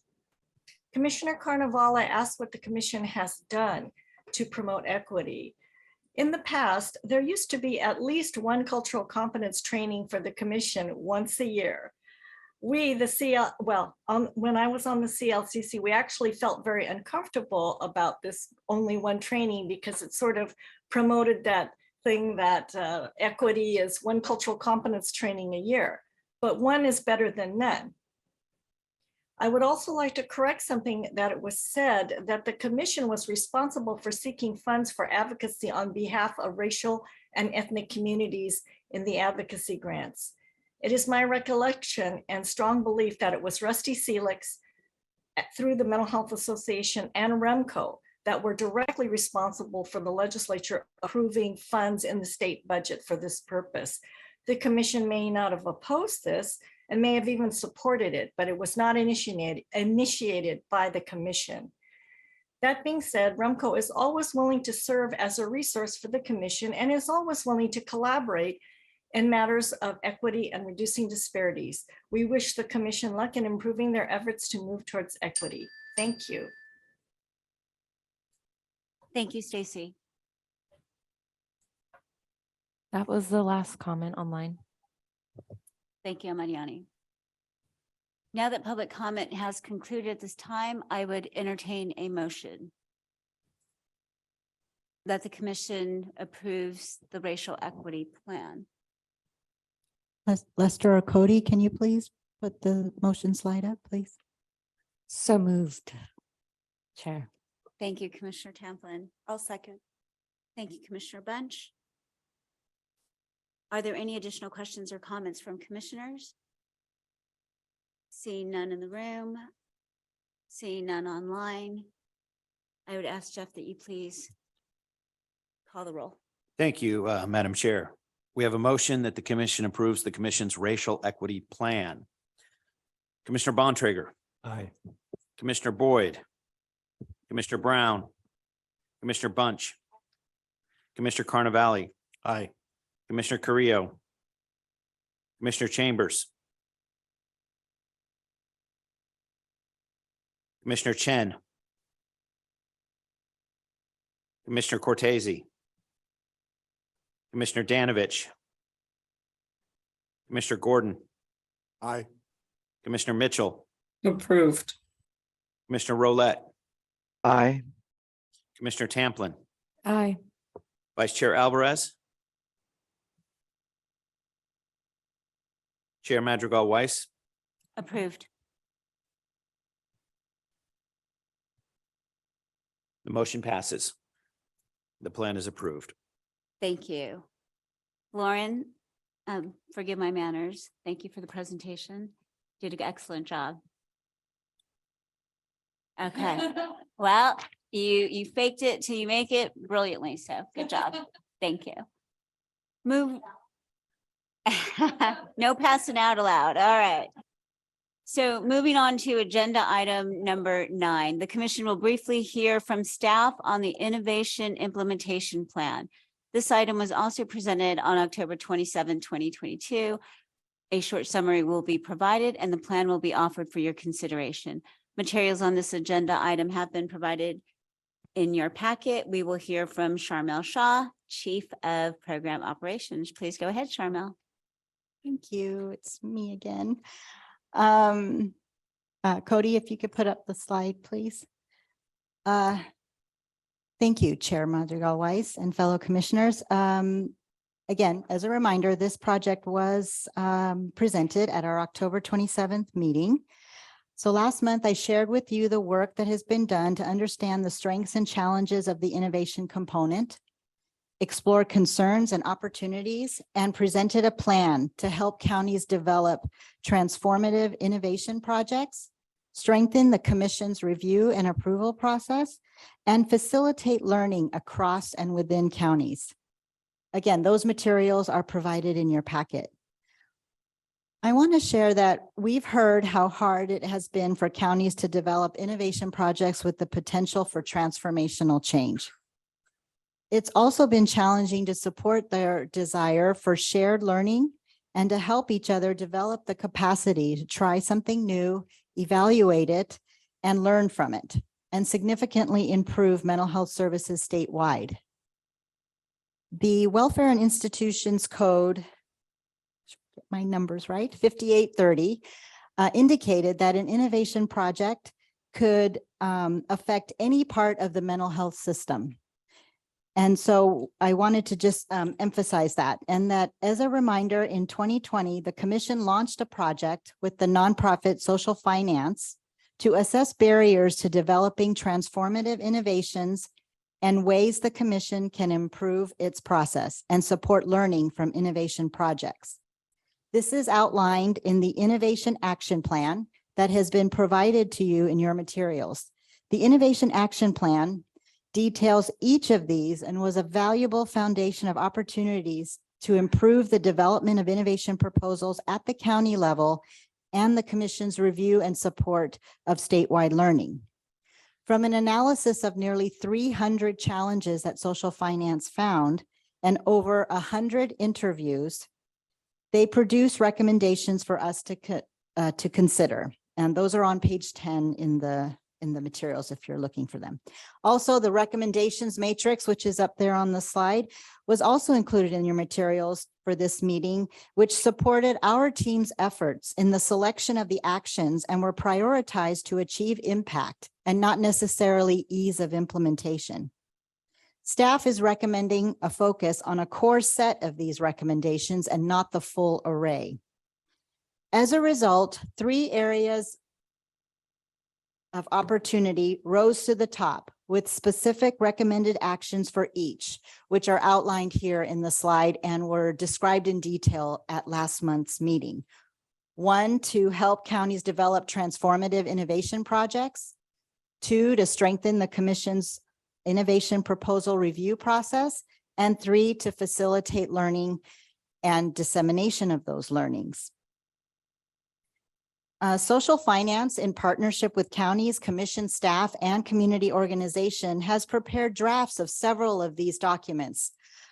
And based on direction from the subcommittee in April of 2022, commission staff have begun preparations to implement. Some of the ones that we're planning to focus on in these next few months is the frequently asked questions document, the county template, which I want to add a statement on that in regards to the previous presentation regarding racial equity.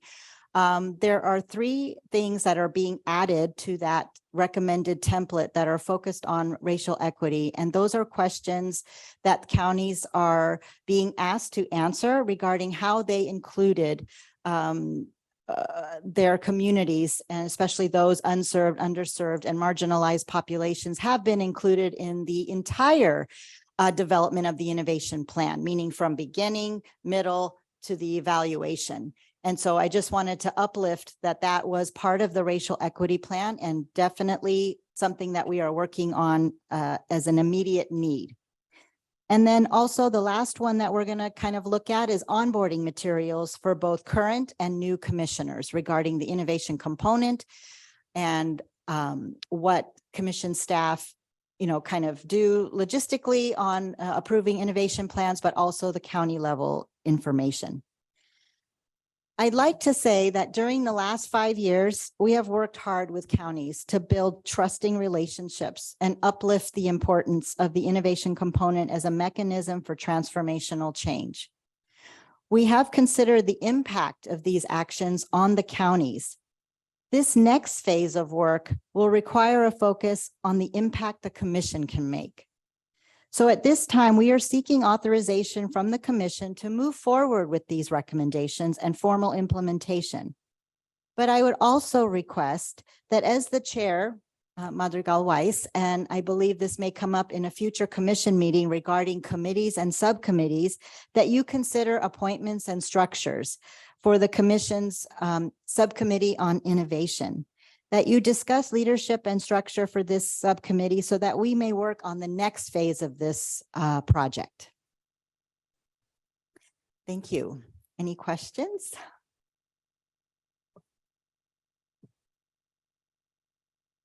I have a question about the matrix.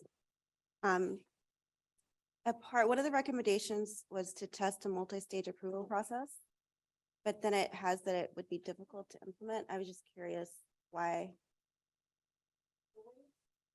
The way that social finance had kind of laid that out, the way that in conversations with, we had an advisory group, is that would require commissioner involvement on a very frequent basis.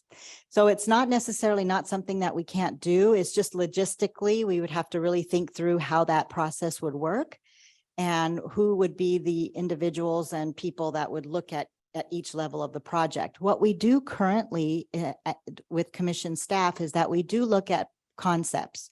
So counties are able to present, even if it's just a paragraph, they're able to present their project to us, and we provide some initial feedback. We ask questions, we provide subject matter experts if we know of any, and we'll connect counties to those people to really flesh out the project. And then they will either go back to their community, share that information, and then bring back a draft. So there is a sort of a multi-tiered process that happens at the commission staff level. But what they were looking for was potentially, involving other individuals involved in that process. So we have to think through what that would look like. It's not off the table. And that's what I had said earlier, is that we're focusing on a few of these right now, but we will be revisiting all of these recommendations when feasible.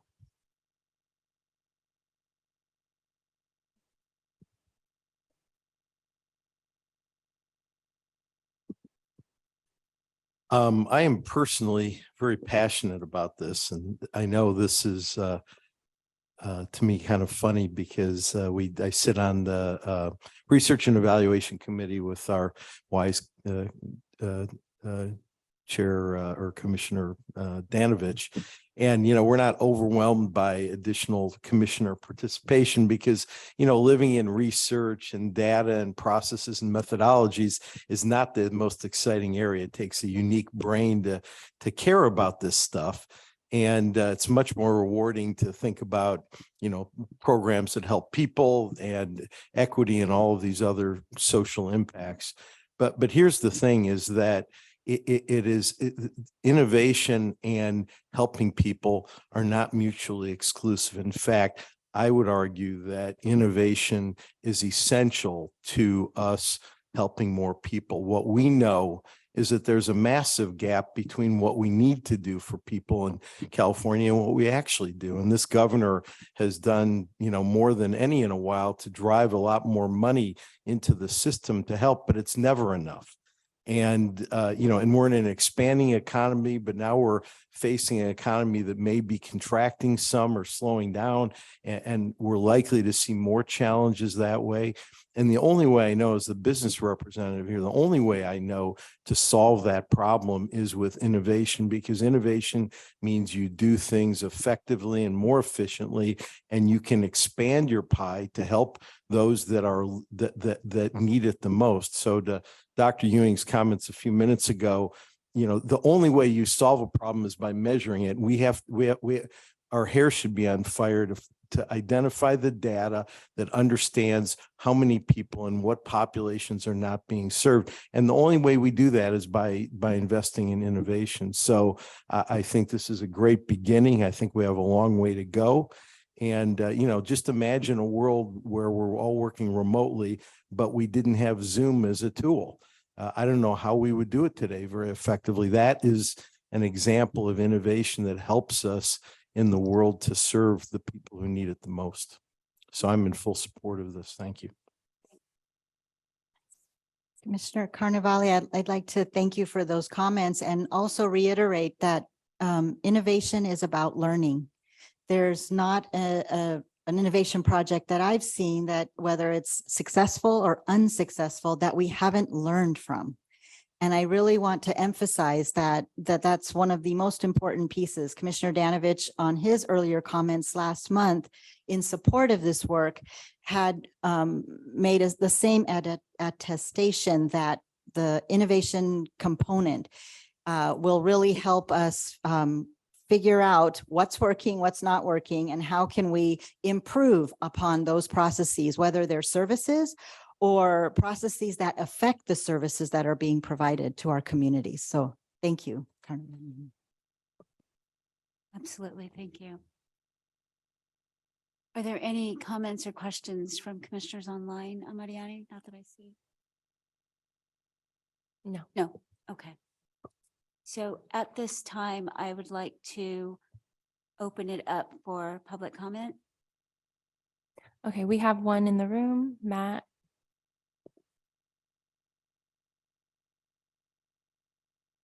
When Rusty Seelick drafted the Mental Health Services Act, innovation was one of the most important parts of the act because it allowed counties to do what they couldn't do with their other funds.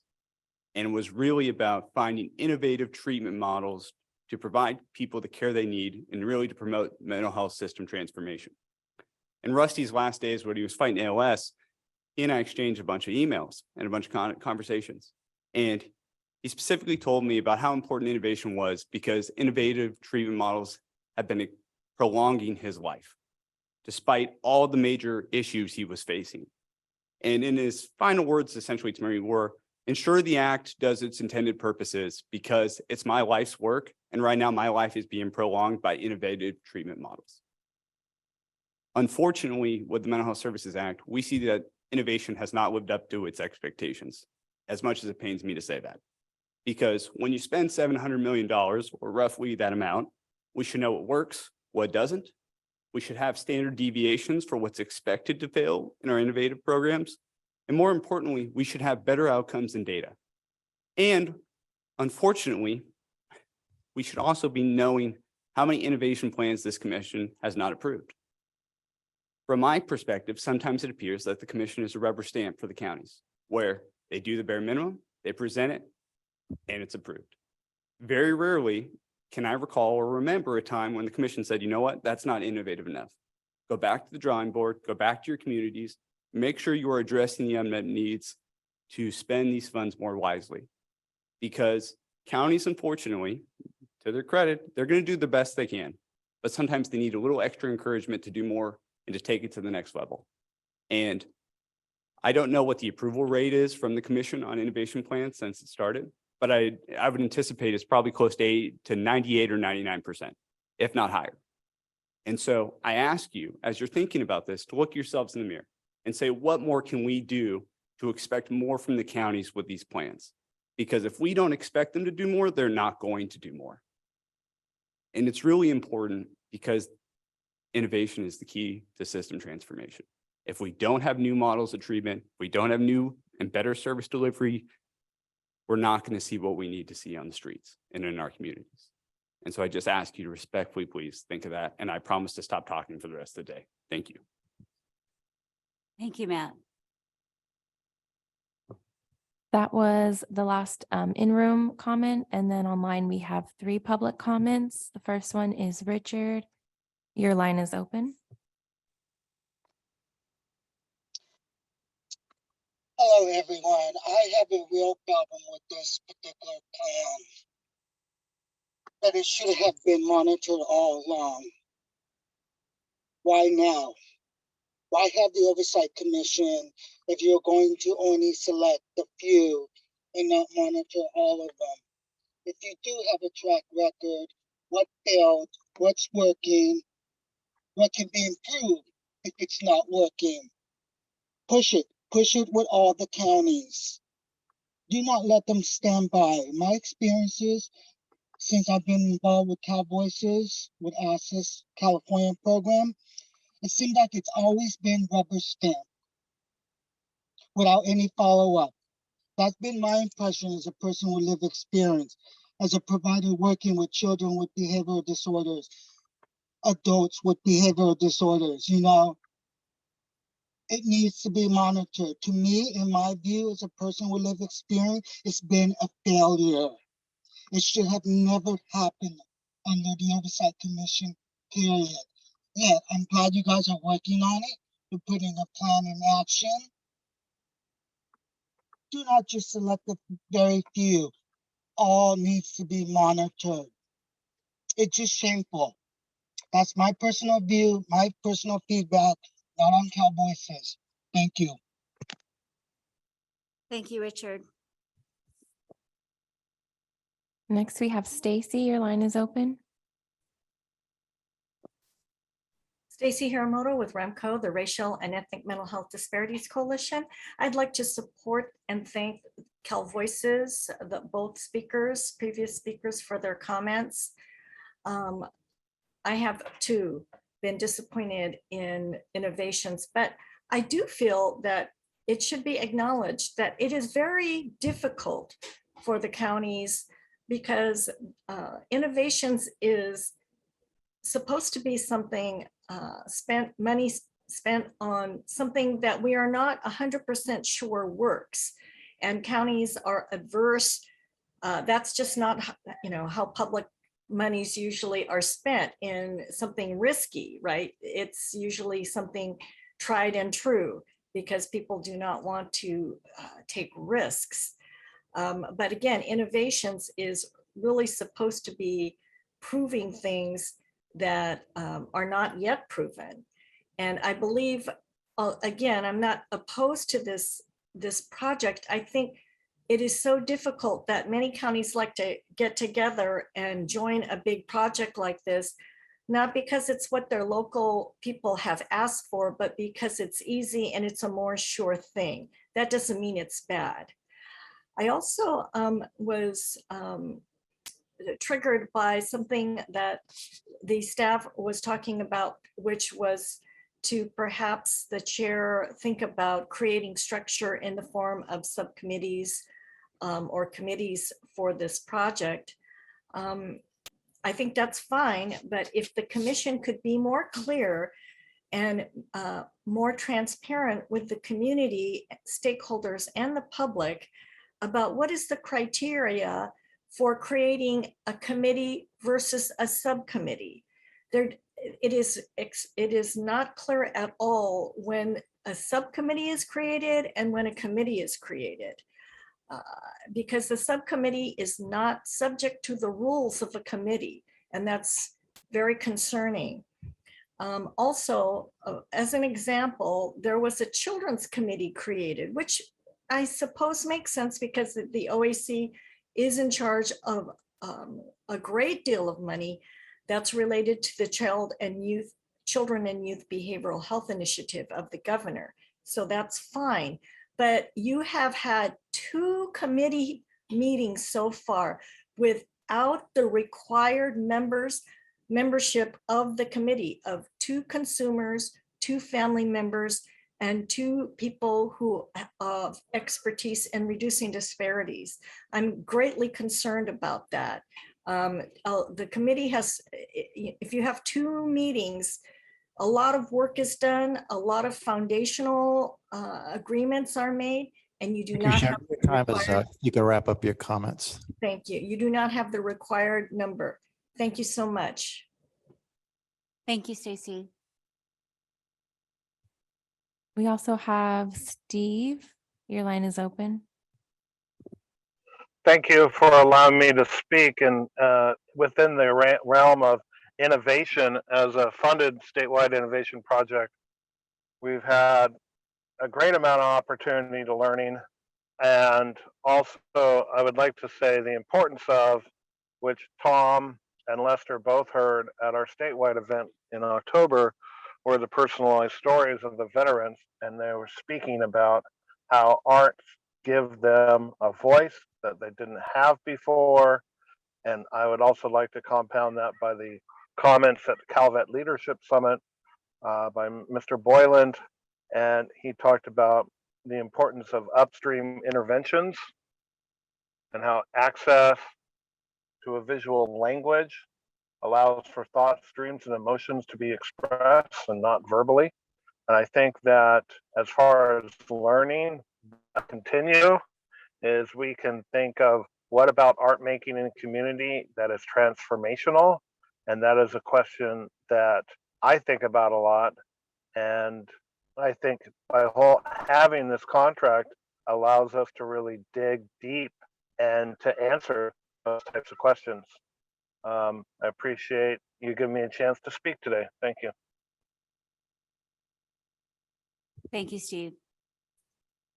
That was our last public comment online. Thank you, Mariani. Now that the public comment has concluded at this time, I would entertain a motion. I move we adopt this innovative plan as presented.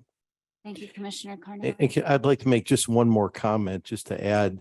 Half of the equation is the infrastructure, but as being passionate about innovation, the other half is the delivery of services. And I heard comments about that, and I'm in complete agreement. I track innovations that happen in the private sector. And there's a huge gap between what is being tried and, to Stacy's point, the willingness to try more risky kinds of interventions than we see in the public sector. And I just think it's tragic that the people who need it the most are not getting the most advanced treatments that are out there that are being tried. And so the other half of this innovation is the delivery of services. And I think we need to do more to close that gap as well. So innovation to me is a really important topic for us.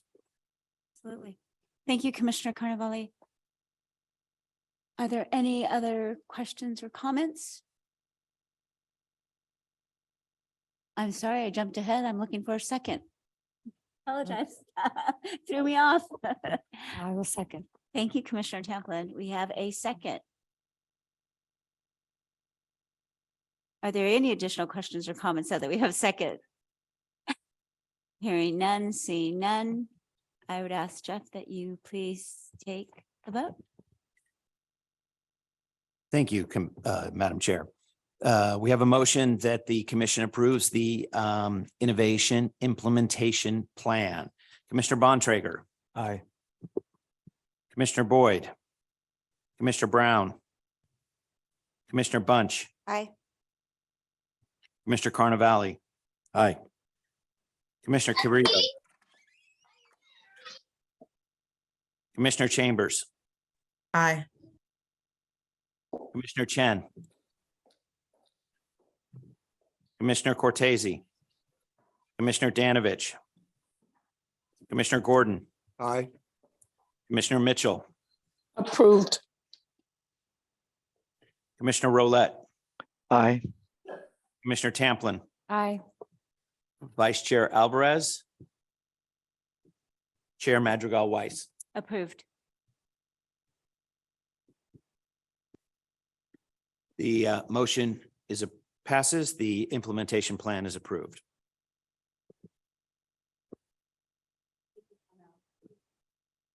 Great. Thank you. Thank you, Sharmil. Appreciate that presentation. All right. Moving on to agenda item number 10.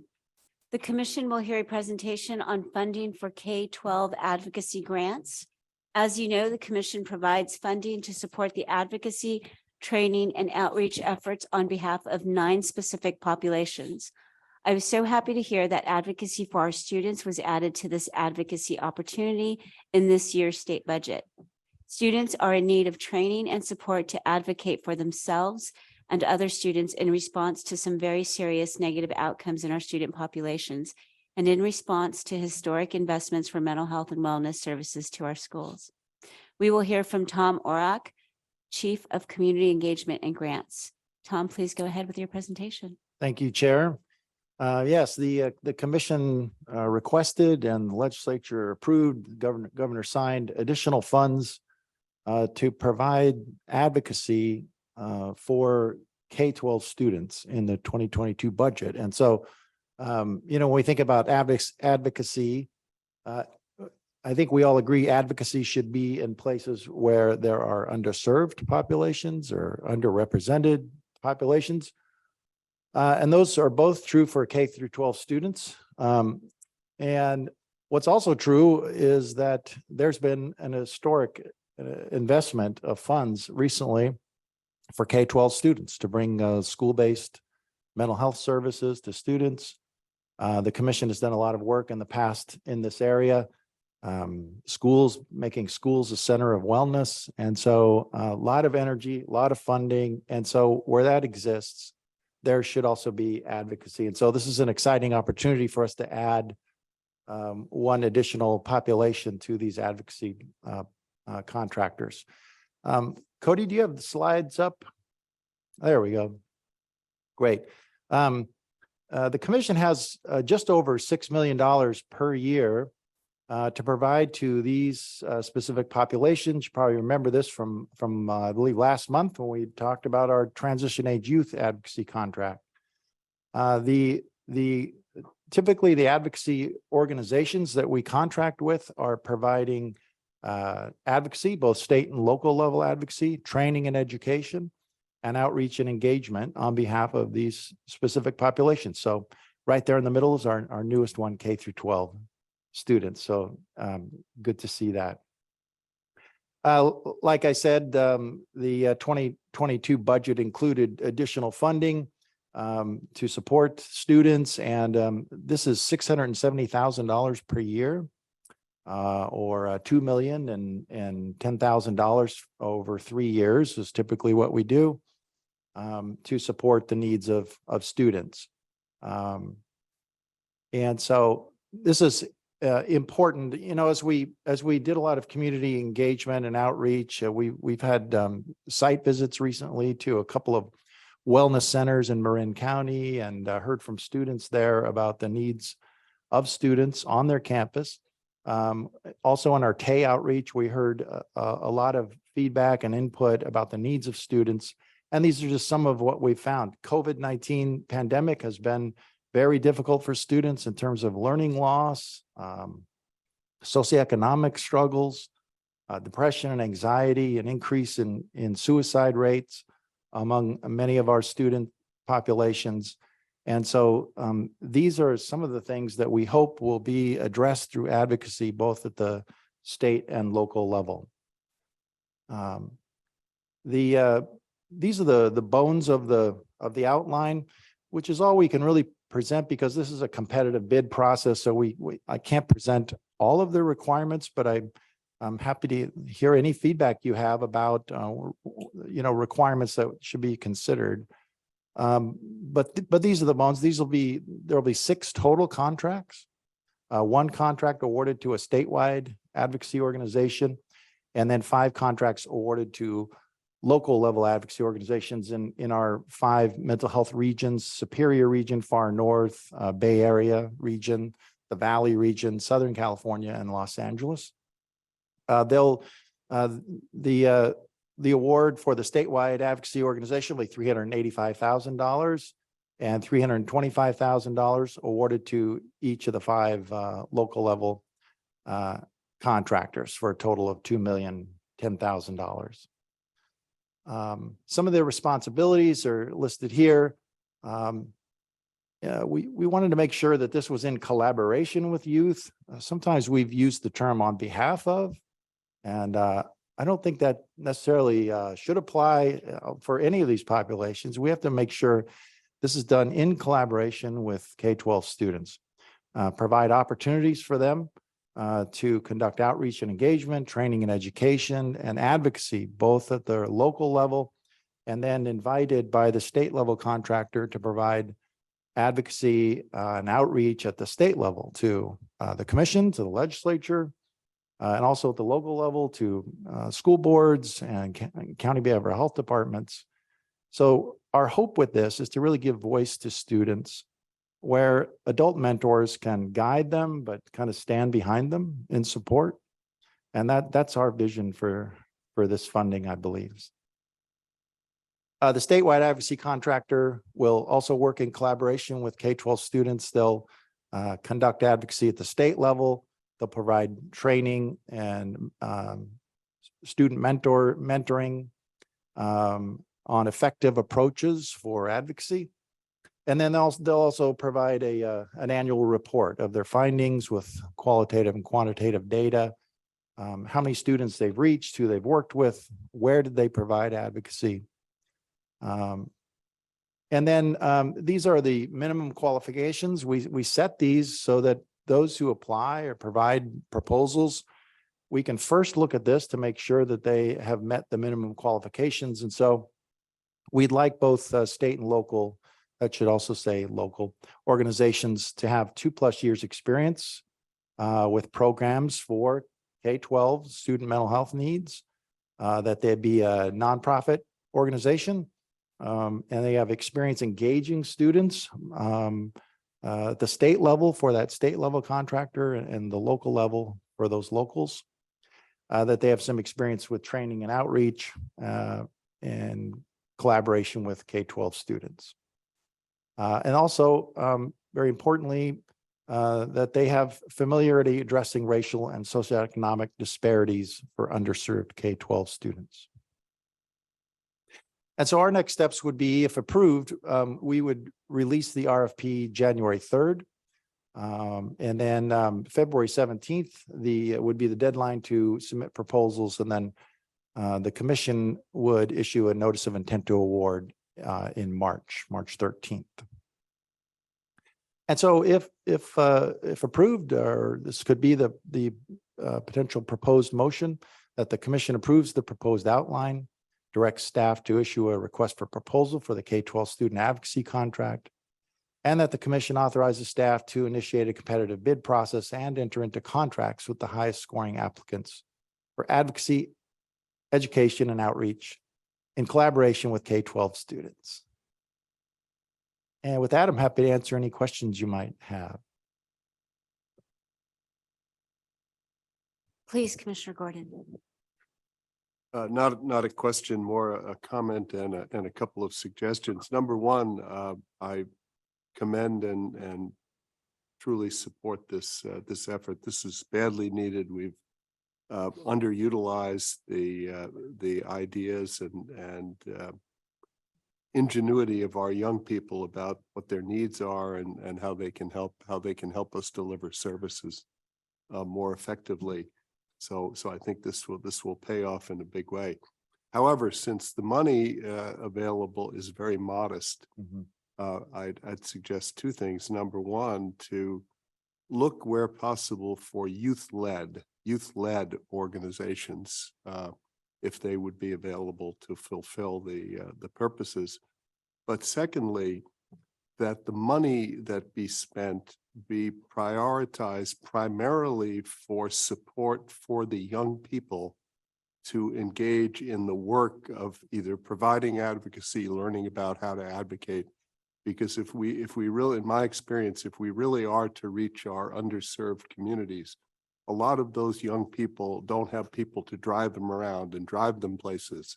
And often they contribute to the support of their families. So if we can find ways wherever possible to stipend them and make it much easier for them to participate, I think that will pay off in a big way. Thank you. Thank you.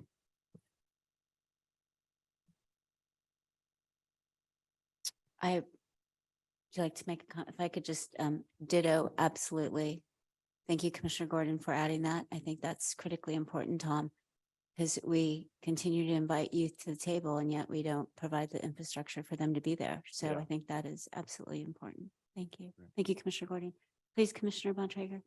Yeah, I think this is consistent with, at least in my world, where this is going. The way we're going to deliver services to school age young people going forward is at school sites and the connection to school. So I think it's very clear where the state is going. I just want to echo what's already been said, but I think this is superfluous unless the youth voice is the centerpiece of these advocacy efforts. So I think one thing we don't need to hear, and as an outcome, that we just need more mental health services. I want the youth to let us know our traditional notions of mental health service delivery, does that work for them? And if not, tell us what does work for you. So that's what I'm hoping to get out of this. Thank you. Commissioner Carnevale, please. In full agreement of that. And in fact, I think that these student-led opportunities are great learnings for them. And that's how you create future leaders in this space. So I think that's a really great idea. Thank you. Any other comments or questions from commissioners here in the room? Any on the virtual room? Yes, please, Toby, did you want to make a comment? So take some clarification from Tom.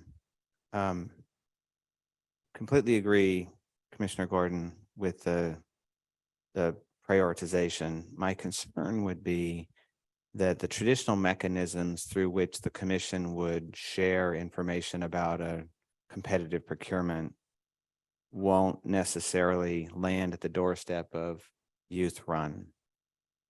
And so we find ourselves, and Tom and I've had a number of conversations around this, trying to find that path that is efficient and effective, and yet at the same time really prioritize elevating youth voice in these conversations. So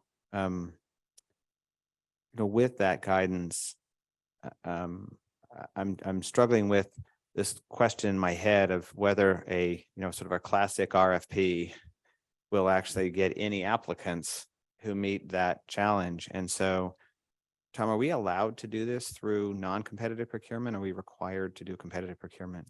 I believe that these are required to be competitive. Yeah. That was changed when these funds came to us from Department of Mental Health, I believe. Let's dot our i's and cross our But, t's on yeah. that, because that Mhm. has been our practice. Mhm.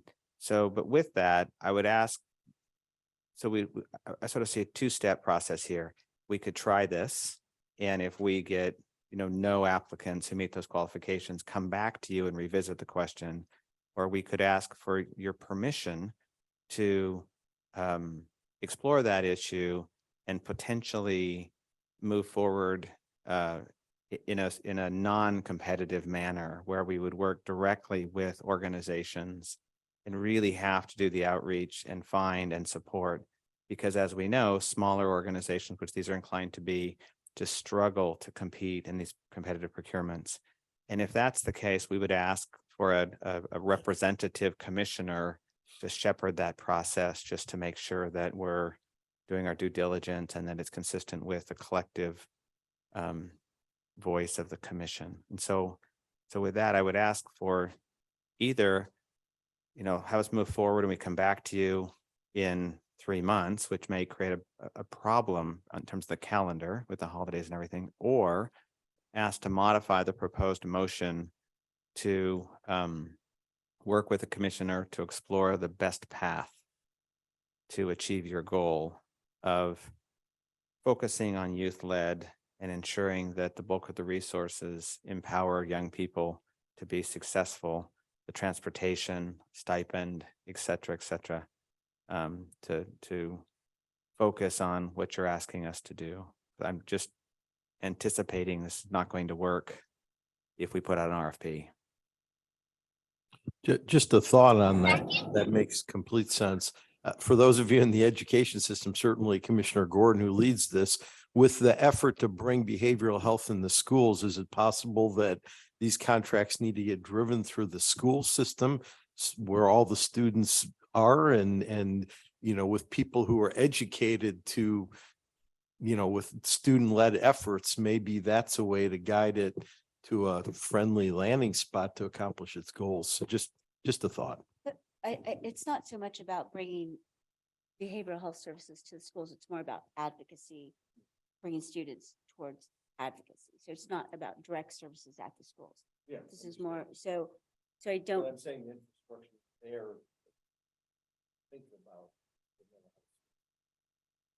I think in the way that I think we would need to look at doing it in a way where the staff go back and find the best way to approach it in that way. But yeah, I think the infrastructure would be there. Yeah, for sure. So I think in the way Toby's framing it out, if Commissioner Gordon agrees that we go with that and then have a commissioner shepherd the process, I think that's the way to move forward. And Madam Chair, this is Commissioner Mitchell. Good morning. I am driving, but I did want to add to some of those points that, well, to Toby's point, you probably aren't going to find a youth-led, well, maybe you will, I don't know. But in order to reach the students who will benefit from this level of funding, may I suggest that we take the information to communities and schools where those individuals reside, since we're talking, we've been talking about diversity and equity and, doing the right thing. So one of the challenges is lack of information. And so those small organizations that would even apply for this grant, perhaps may not ever know about the grant because often they're not in the information loop. So specifically, I'm thinking of I couldn't tell you how many youth who live in on Skid Row, who are, I'm sure, in school, who could benefit from this type of advocacy on their behalf. I'm thinking of students coming out of poor schools or schools that have very poor academic structures. The students you're going to get who will be typically involved are those kids who are from middle class, well-supported environments. So take the information to where individuals who want to really help these students and would apply for this grant are in those communities. So that would just be my suggestion in terms of making the information known to individuals who would meet that criteria to help the population that we are seeking to help. Yes, thank or you. a portion thereof. Thank you. Thank you, Commissioner Mitchell. I think that that's something, Tom, that we would want to make sure of. And I think in writing it up, I think we want to be really intentional that we're not going for the, I don't want to say usual and customary, but Oh, right. but we really want to have it well represented, Yeah, that it's for those students that, don't usually have that voice. So, right, yeah. We have to hear all voices. Yes, I got that. Thank you. okay, Yeah. so And that's inconsistent with what we heard when we presented this to the CLCC and got some of their ideas about how we would best do that. So that is on our radar. So. thank you. right. Yeah. So at this point, Toby, if you would help me with the wording, and also if I would like to make sure that we have a commissioner who would shepherd that process, and we will name that here. So if you could just get me to the wording so we get this right. So the commission's rules of procedure are explicit about authorizing expenditures. Mhm. Anything over $100,000. And since this is over $100,000, this would be approximately $2 million over multiple years. It requires a formal explicit vote of the commission. So the motion would be to authorize the staff to work with a commissioner to release these funds through a competitive procurement unless allowed to be released through sole source contracting, and to do so in a way that elevates the voice of youth and supports their ability to participate in mental health advocacy aligned with school mental health. I hope someone can repeat that because I don't know that I'll be able to, but it is being recorded. So yeah, again, so the intent is to have that balance between flexibility. The intent is clear. Focus the funds on elevating the voice of youth. Do so in a way that prioritizes support for their participation in advocacy, recognizing that the realities that young people face. I want to just lift up, consistent with the earlier comments, that a continued focus on, as outlined in the materials, on disparities, reducing disparities, working with those youth who are most at risk and face some of the greatest barriers. Yes, and so we'd be happy to. So we will actually do that again, with the ask that there be a commissioner who can work with us to review some of the plans. We will do the work, but we want to make sure that we're consistent with the intent, and that allows us to check in with someone. Commissioner Gordon, I would respectfully ask that you support and work alongside staff. Certainly, happy to. Thank you, Commissioner Gordon. Yes, we'll move forward in that way. What does that require? That requires someone to make the motion, to second it, and a vote. Thank you.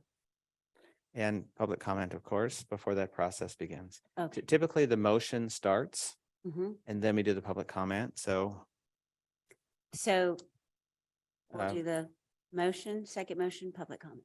yeah, and for the staff, the proposed motion that's on the screen, we are not moving forward with that proposed motion. So we want to go ahead and take that off the screen so Thank we're you. not confused. Thank you. So we have the proposed motion then. Proposed motion is to direct the staff to work with Commissioner Gordon to move forward to release these funds to support K-12 advocacy. Do we have a motion? So moved. Thank you, Commissioner Carnavale. And a second. Thank you, Commissioner Bunch. At this time, we are going to move forward with public comment. Do we have public comment in the room? We have none in the room. We have 3 online. We have Richard, your line is open. You may go ahead.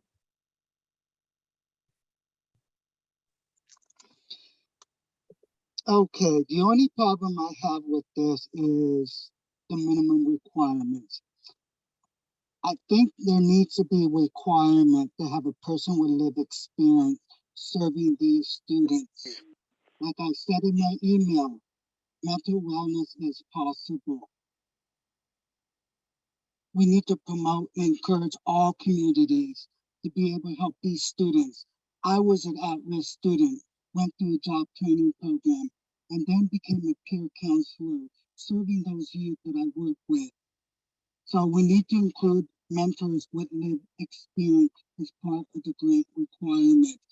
I don't care if it's 50%, 60%, because remember, the purpose of this funding is to thrive individuals with mental health even further.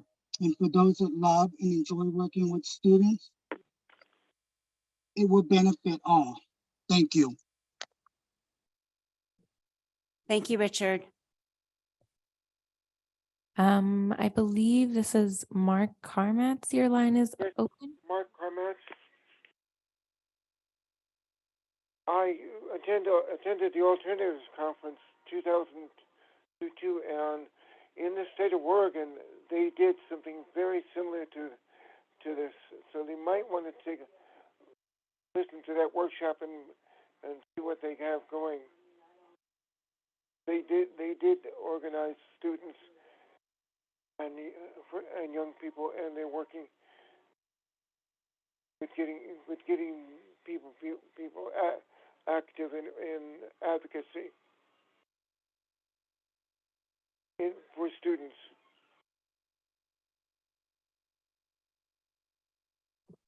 Thank you, Mark. So if you want that, you can, it's available online. And I can probably send some of it to you anyway.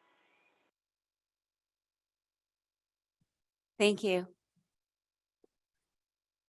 You're Okay. welcome. Next we have Cheryl Brown. Your line is open. You may go ahead. Thank you very much. I would like to make a comment on it, but the concern that I have whenever we start talking about RFPs and who's going to get the contract and so forth, is that people need to know about what we are, what we're doing, what's available. One of the things that I think that needs to be done on this is to work with students and adults and make sure that the message is out there. We have media of all sorts. We have the internet. We have all of the social media. And I think that it has to be a large effort so that everyone has an opportunity to be involved with this process.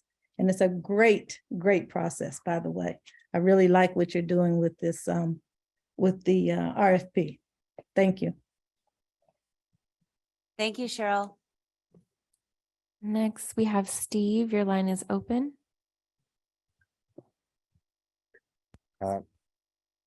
Thank you.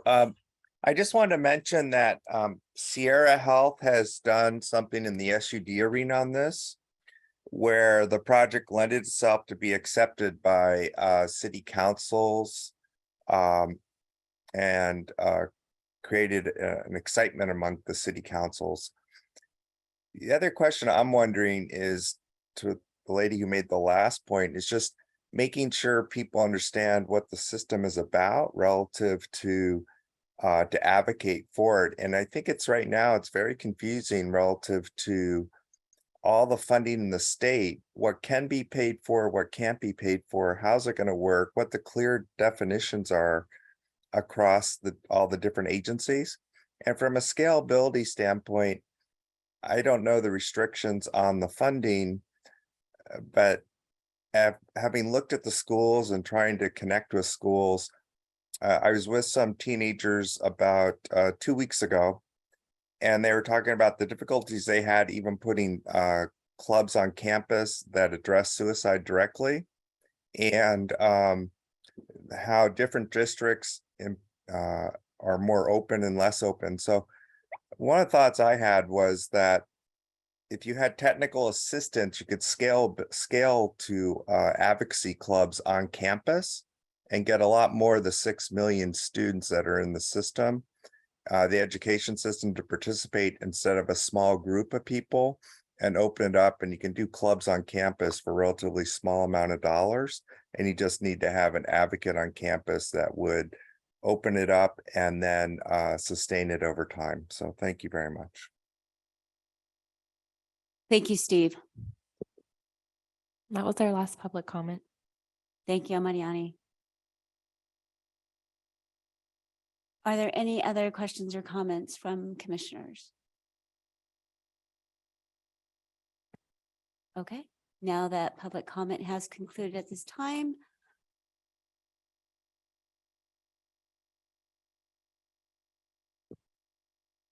and there are no public comments, or there are no other comments or questions from my commissioners, I would ask that Jeff, you take roll. I will, Madam Chair. I would, in an effort to be helpful, I would offer a slight modification to Executive Director Ewing's motion, because I think it will help move this forward in this situation, such that the motion would read: direct staff to work with Commissioner Gordon to issue $2,010,000 in grants to support K-12 advocacy through a competitive process, or if allowed, through a sole source contract. And the best way to accomplish that, if that's acceptable, Madam Chair, to you and the commissioners, is to have those that moved and seconded accept that as a friendly amendment, and then we could move to the vote. Yeah, I think it just clarifies what Director Ewing said. Yeah, I'll accept that as an alternative. Do you accept the vote? All right, with that, we will call the roll. Commissioner Bontrager. Aye. Boyd, Commissioner Boyd. Commissioner Brown. Commissioner Bunch. Commissioner Carnavale. Aye. Commissioner Carrillo. Commissioner Chambers. Aye. Commissioner Chen. Commissioner Cortese. Commissioner Danovich. Commissioner Gordon. Aye. Commissioner Mitchell. Approved. Commissioner Rolette. Aye. Commissioner Tamplin. Aye. Vice Chair Alvarez. Aye. Chair Madrigal Weiss. Aye. The motion passes. Thank you, Tom. And thank you, Commissioner Gordon, for supporting this, and everybody who contributed. Thank you. All right, we are moving on to agenda item number 11. The commission will hear a presentation on opportunities the commission has through our Mental Health and Wellness Act grants to support the needs of older adults. Toby presented a background at a recent meeting on our Senate Bill 82 funding and how the legislature and the governor approved flexibility with these funds to move more upstream with crisis early intervention and prevention programming, and how entities, in addition to county behavioral health departments, can receive funding to provide services. The California Department of Aging has produced a master plan on aging. Our goal with this agenda item is to hear about opportunities that exist to scale programs that have demonstrated effectiveness and determine how the commission's mental health and wellness funds could support the master plan goals related to mental health. We will first hear from Susan DeMorris, who is the Director of California's Department of Aging, and then from Sharon Nevins, who is the Director of San Bernardino's County Aging and Adult Services. Thank you for joining us today, Susan and Sharon. I would ask you to please go ahead at this time.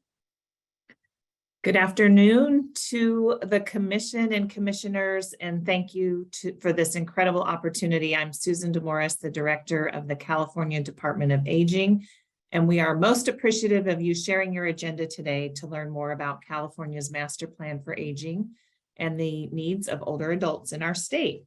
I want to specifically acknowledge Toby Ewing's incredible outreach and initiative in reaching out to me a few months ago, and I had the opportunity to join for the Ken Burns panel discussion, Hiding in Plain Sight, where I got to observe several commissioners, and it was an incredible event, and I really appreciate being included in that. Following that event, Toby joined the California for All Ages and Abilities Day of Action. This was the major event for over 500 stakeholders who are part of the Master Plan for Aging process. We were joined additionally by another 500 or so remotely. And I'm very grateful that Toby spent the entire day with us, where he heard firsthand that older adult behavioral health is a high priority in our state and will be a focus of the Master Plan for Aging in the coming years. I also want to acknowledge some people that are joining virtually, especially the California Commission on Aging and their Executive Director, Carol Schwartzlander, and commissioners who have been championing this cause for many years and are key partners to the Department of Aging. So we have prepared some slides for you, and I believe they will be shown at your end. And so when those, there we go. All right. So we'll go ahead and move to the second slide. Given the full agenda that you have and the important work that you're considering, we organized our objectives today. We wanted to touch on these 5 points. We wanted to give you a quick update on the master plan. Many of you are already familiar with that process, but I wanted to make sure we all have the same base level of understanding. Build the case for focusing attention and resources on older adults, and we are doing just that today. And to explore funding and opportunities to build local mental health capacity and sustain behavioral health infrastructure in communities around our state, and to propose to you, after guidance from the commission staff, a partnership model that we may consider going forward. We'll go ahead and move to the next slide. Before we had a master plan for aging, California's Department of Finance was already looking at the demographic shift underway in our state. This slide depicts what we're experiencing. 2030 will be a bellwether year in our state. By that time, 1 in 4 Californians will be 60 or older. And for the first time, the population 60 and above will outnumber those 0 to 18 in our state. By 2030, which is just under 8 years away, we will have more than 10 million Californians age 60 and above. And I'm sure that all of you are seeing this demographic shift play out in your organizations today. Next slide. We're still waiting on final US Census 2020 data, but the 2 big takeaways nationwide with 2020 census data: 1, the aging of our nation's population, which is happening in California as well, and the diversifying of our nation's population. So in this slide here, you see that in California, not only is our population aging, but growing more diverse. And by 2030, we will have a very significant number of older adults who are Hispanic, Asian, Native Hawaiian, Pacific Islander, Black, and multiracial, including American Indian, Alaska Native, and non-Hispanic. Next slide. When in the governor's first term, we're now looking forward to the second term of Governor Gavin Newsom, he took a pledge on the campaign trail that if elected, he would enact a master plan for aging, and he did just that through executive order. We have many quotes to share from the governor as we built the master plan for aging, as we launched it, and now that we're in full implementation mode. But I chose this quote for today to really emphasize that we all have a role to play in the master plan for aging. Certainly the public sector, private sector, philanthropy, and we're just delighted to be talking today to the commission as as another partner in this work to work together to create inclusive, equitable communities for Californians of all ages. Next slide. The master plan for aging includes 5 bold goals. It is a 10-year blueprint for our state, and we expect these 5 goals to remain unchanged over the decade that we implement the master plan. Beneath each goal area, there are 23 strategies and 132 initiatives. We expect the strategies and initiatives to change over time, but these are the priority areas for our state.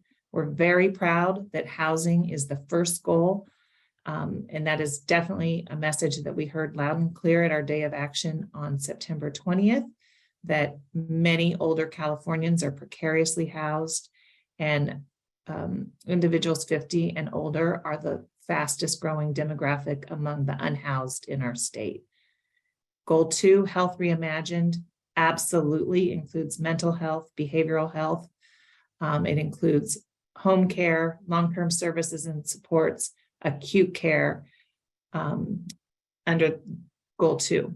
Goal 3, we're so proud that at the center of our master plan is inclusion and equity, not isolation.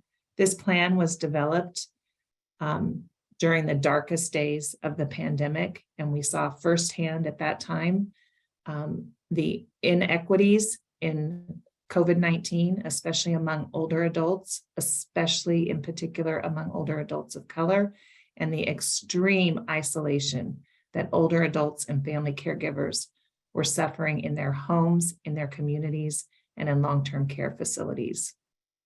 Goal 4 is one that you've made incredible progress on as a commission.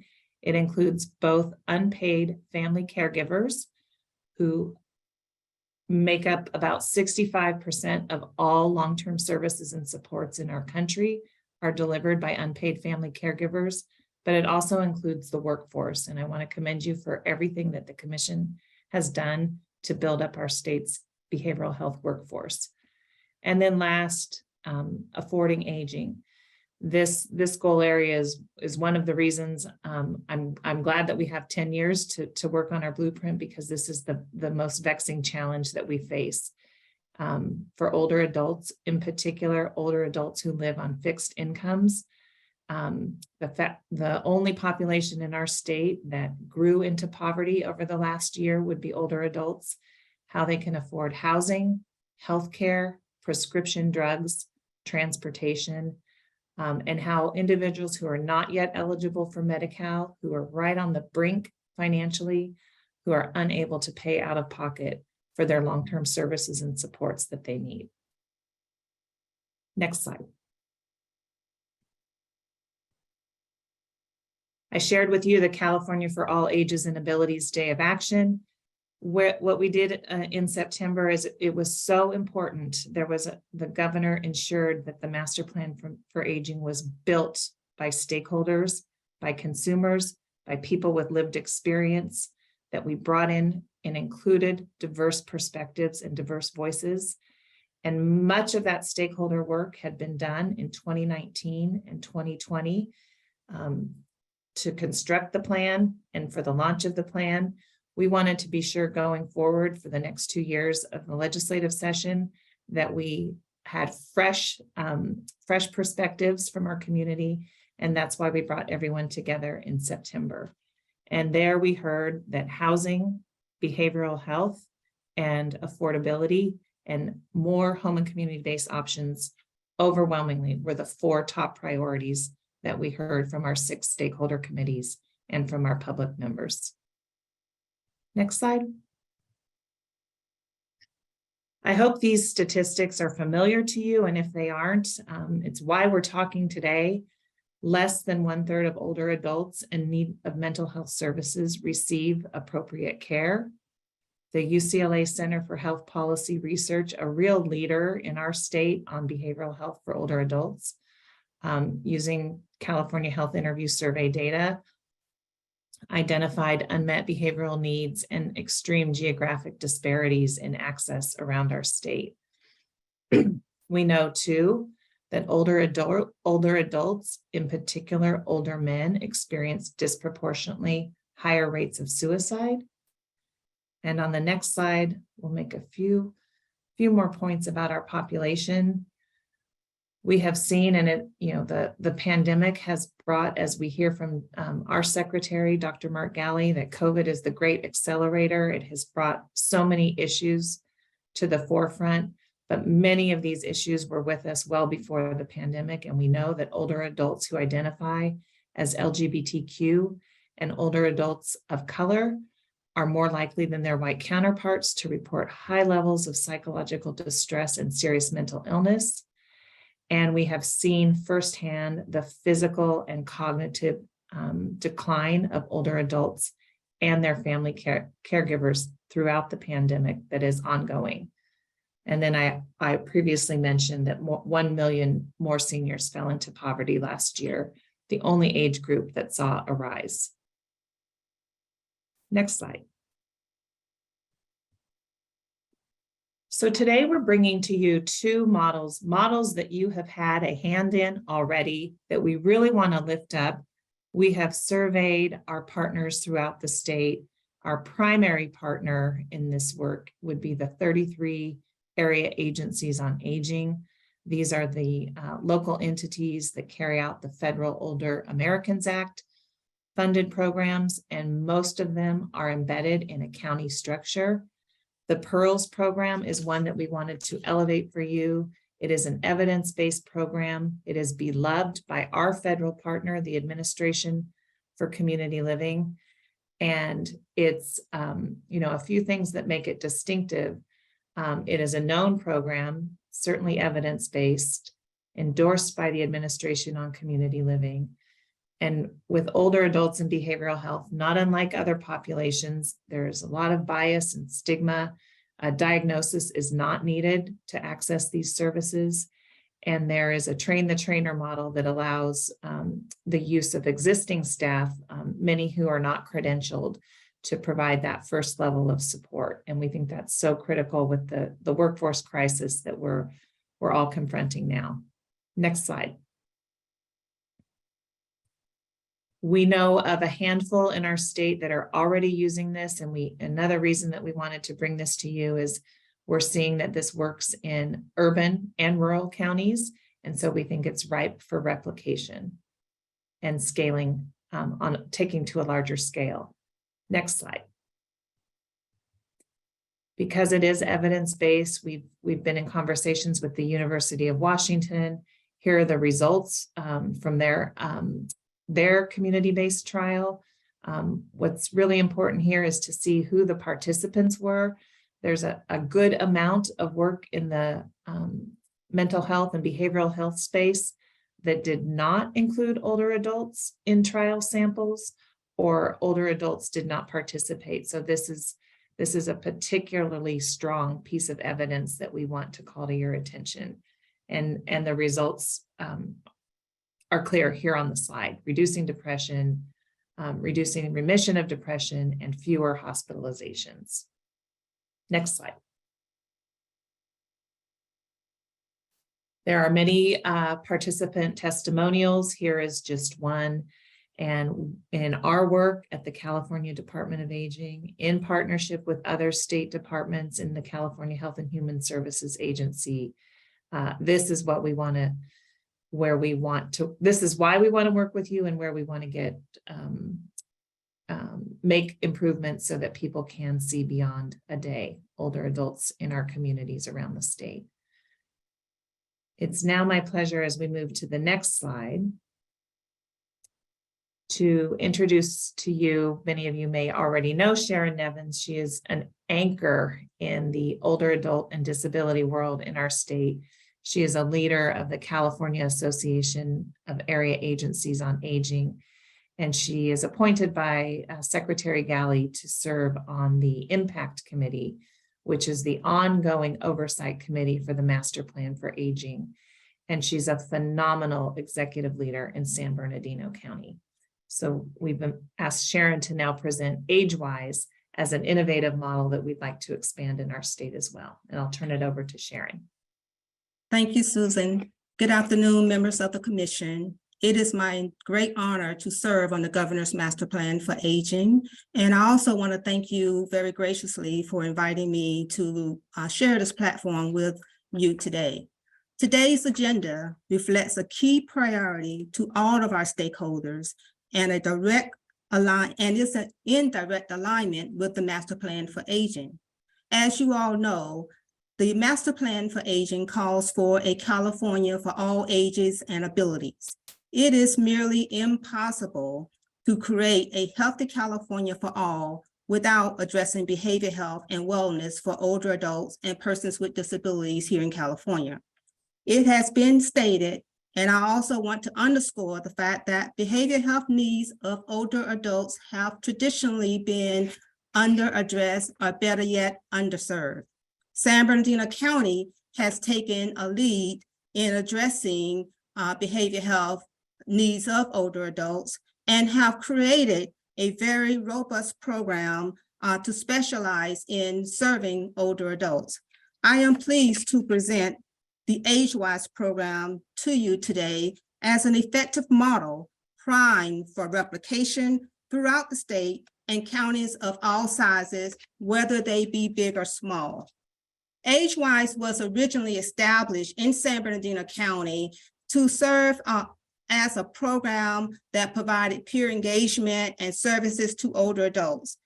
Over the years, actually over about 3 decades, the program has been further enhanced and has been expanded to provide robust, comprehensive, and non-traditional behavior health services to meet the growing demands and needs of our underserved older adults, residents in rural, remote, and urban region across the San Bernardino County communities. The AgeWise program has been instrumental in addressing racial and equity disparities and ensuring equity in aging by working very closely with the unserved, underserved, those individuals who have been long isolated based on geography and just are in need of ongoing behavior health support. The best way to describe the AgeWise program is to share this video with you that provides testimonial from our own clients or consumers of the AgeWise program. So to that end, I present a video regarding our AgeWise program.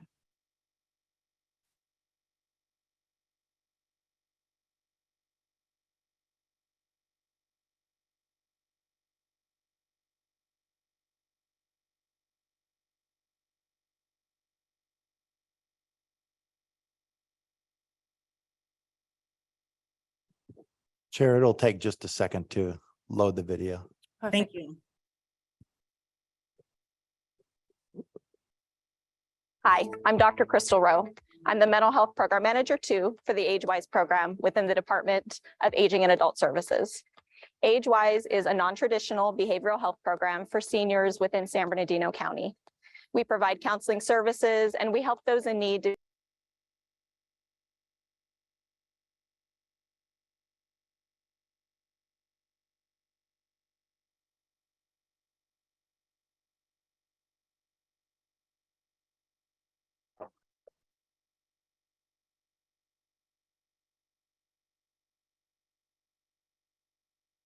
I'm sorry, it looks like we lost the video.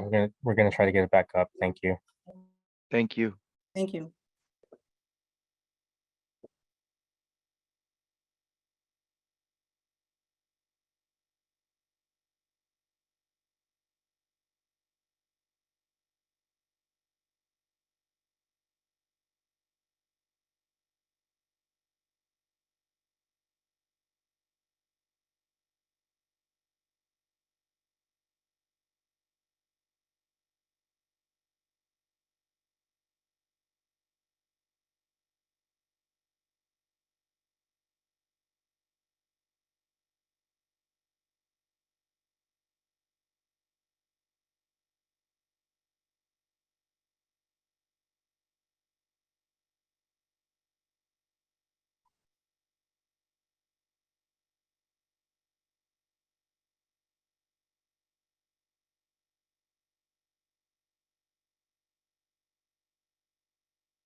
We've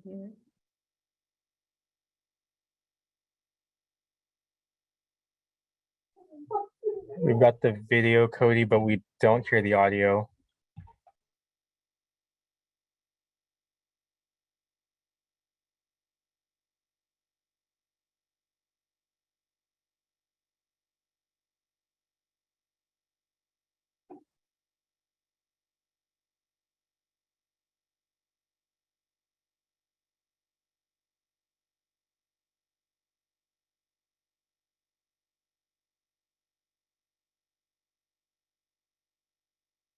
There's no audio.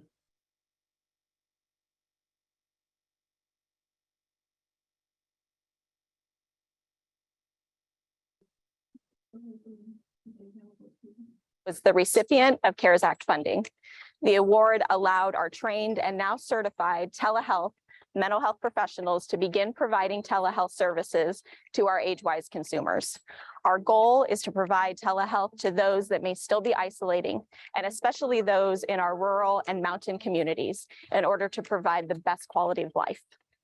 I wish there was an age-wise to turn to when I lost my son.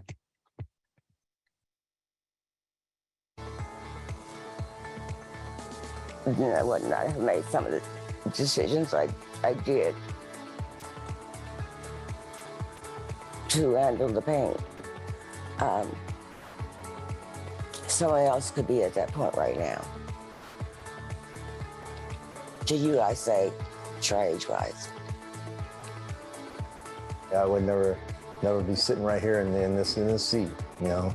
And there's times when I sit there and I cry, I said, I got a place, a nice place, the roof over my head to them and to the man upstairs, and it all works out.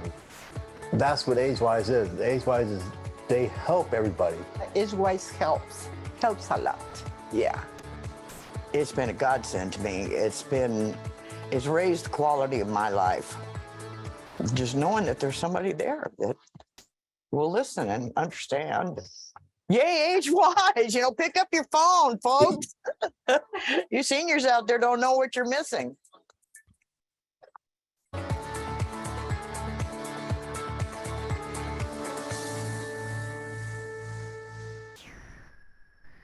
Thank you.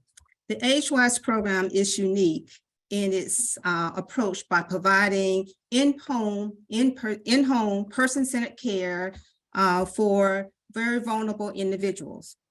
The program consists of several staff that provide services utilizing interdisciplinary team process. We have licensed and pre-licensed clinicians and occupational therapists, social workers, mental health specialists, and peer and family advocates.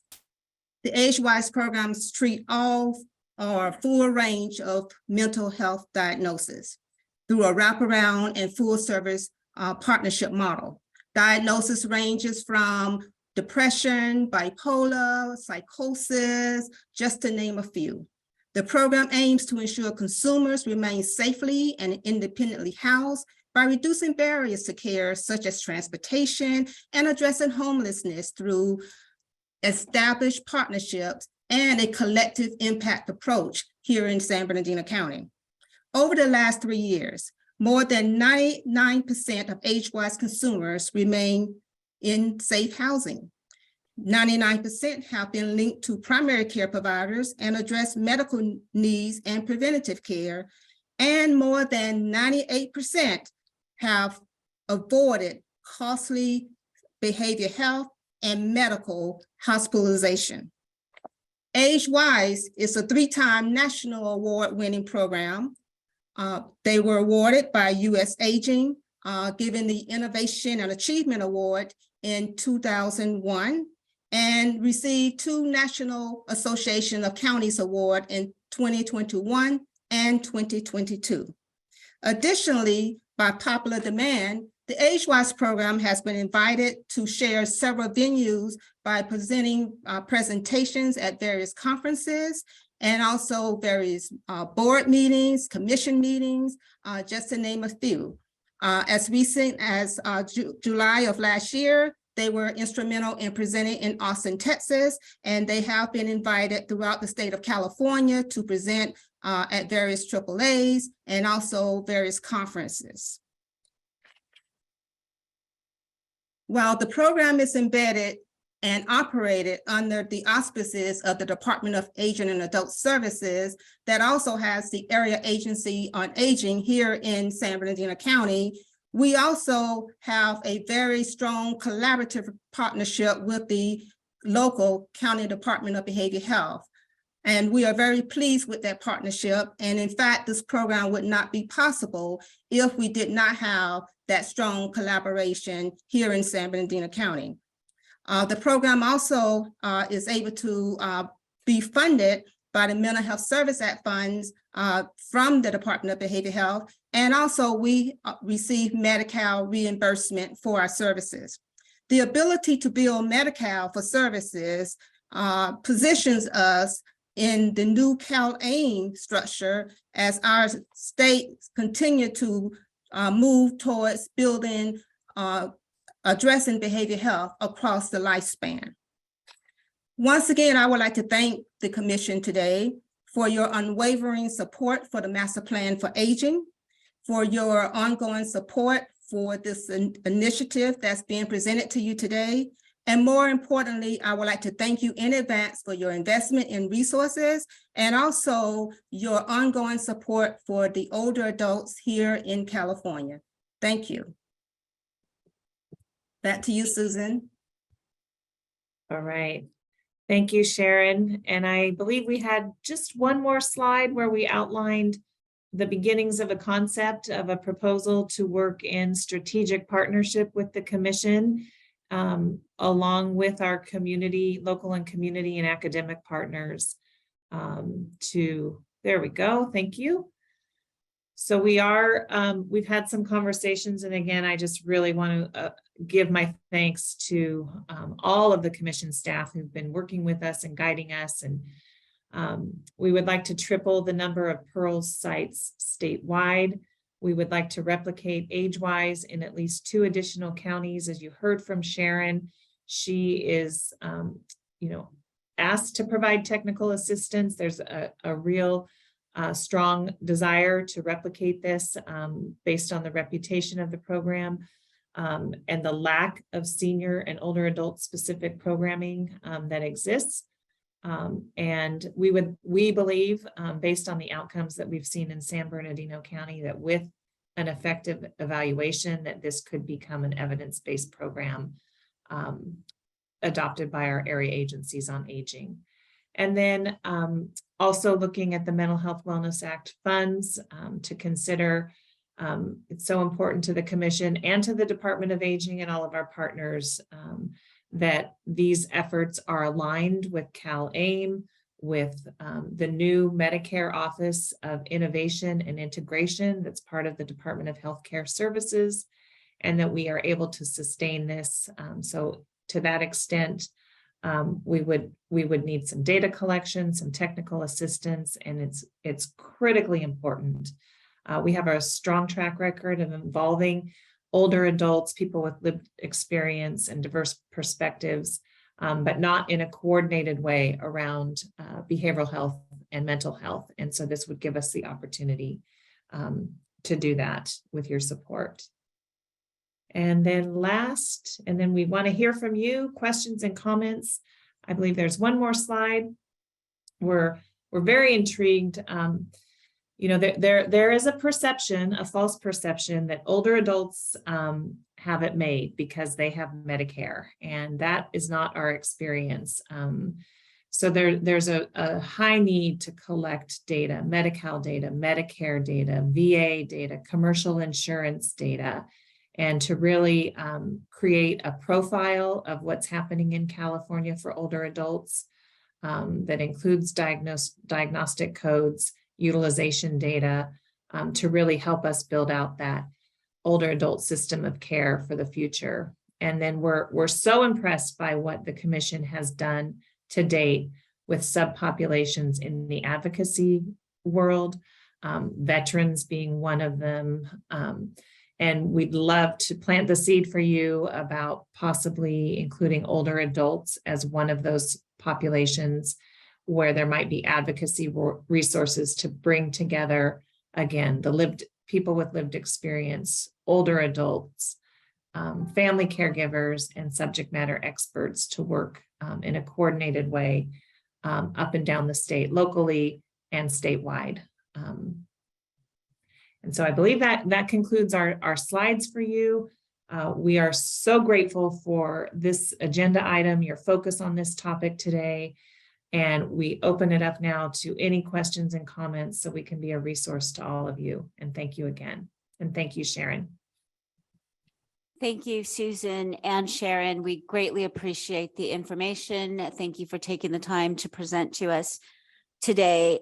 Sharon, I just wanted to let you know, I loved the video. Unfortunately, I understand that those on Zoom were not able to hear it all. So I will ask our staff to make sure that we have the link to that video in the materials when we post it online so that everybody will have opportunity to hear the video because it was phenomenal. So thank you for that. Those of us here in the room were able to hear it. So we want to make sure that everybody gets that opportunity. So we will make sure that is provided to all. So I do want our fellow commissioners to ask questions, make comment regarding the presentation. However, before that, I would ask that our executive director, Toby, if you could just remind us, where we are with this opportunity, and just if you can ground us back to that before we ask questions further, I think that would be great. So if you could, please. Of course. So thank you for the opportunity. So when we sought flexibility, so we worked with the commission over the last year and a half or so to recognize the limitations of the structure of the Mental Health Wellness Act. In particular, that it was narrow in terms of how those funds could be used. And we sought flexibility to be able to use those funds more expansively. Just as a reminder, the funding was focused on supplemental staffing for crisis response when we saw opportunities for upstream prevention, early intervention around crisis. And it was limited to funding being made available to county behavioral health departments when, again, we also recognize that there are multiple partners out there, particularly in the area of prevention, early intervention. And the commission asked us to come back with some proposals, particularly, and you may recall the lifespan, across the lifespan graph that former Chair Ashbeck had us develop, so we could demonstrate where we were making investments, but most importantly, demonstrate where we weren't. And the two ends of the spectrum, very young children and older adults, had less attention than the demographics in the middle. So we reached out to the Department of Aging, recognizing the tremendous energy and effort that went into developing the master plan. And we highlighted that in conversations with the commission, what you've asked us to do is really focus these dollars on areas where we can scale effective or best practice interventions, rather than these dollars being to supplement existing funding, to use these dollars to shape other investments so that we can be most effective in responding to the needs of California's diverse populations. And so in coordination with the leadership team at the Department of Aging and building off of all of the community input that they received, they identified these two programs, PEARLS and AgeWise. And so where you are in the process is really, there's some discretion here. The Department of Aging has laid out this opportunity with some tentative budget amounts, $18 million in order to elevate and scale to well-known effective practices that could be expanded from where they are today to, I think the slide, Cody, if you could put that slide up again, that would allow us to replicate and support the rollout of both AgeWise and PEARLS. There you go. So triple the number of PEARLS sites statewide and replicate AgeWise in at least 2 additional counties, through partnerships with the local area agencies on aging. And the $2 million is really technical assistance and support so that we can make sure we're doing it right, so that we can capture some of the data around who we're serving and how, but also make sure that when these dollars expire, we've left behind a strategy with those local partners that we hope they will be able to sustain with other resources, consistent with the opportunity of using these as funds to incentivize scaling rather than simply augmenting existing programs. So should the commission want to move forward, you have a couple of options. You could move forward with the proposal as it's laid out and authorize us to work with the Department of Aging to release those dollars. Or you could ask us to refine the proposal and come back to you with a specific ask or ask us to explore other alternatives as well. But where we are today is, really building off of the expertise of the Department of Aging. This is sort of the best thinking at the moment in terms of these opportunities that would allow us to hit the ground pretty quickly and be able to deliver resources that will be supportive of older adult needs across the state. Happy to answer any questions in terms of our side of that, and I'm sure the team at the Department of Aging would happy to answer questions otherwise. Thank you, Toby. Please, Commissioner Gordon. Yeah, a question. How does the host county sustain the program now? How is it sustained? Because it would seem if it were going to another county, could they do it the same way? So some of these projects have started off with innovation funds. That was a comment about the support that the commission has provided in the past. And so part of that technical assistance would be to learn how to sustain. So we really see two paths here. And this is true in our school mental health work, our Alcove work, and in this instance, is that if it's fully sustainable with existing reimbursement resources, then it's about documenting that and educating and using commission money to launch, and then to support the staffing and the training, the infrastructure to build out that sustainability with reimbursement resources. If that model isn't as mature, what we have done is invested energy in working with consultants to identify the percentage of those costs that can be supported with reimbursement resources, and then identifying other local ongoing revenue streams, including MHSA PEI funds, for example, that can be used to cover the margin that is not covered through reimbursement.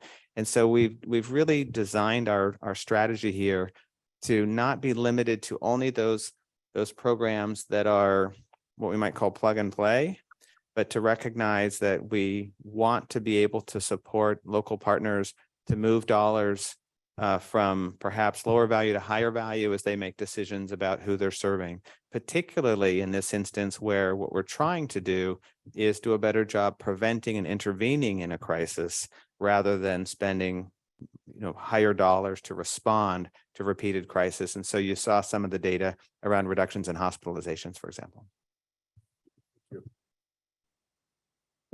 Please.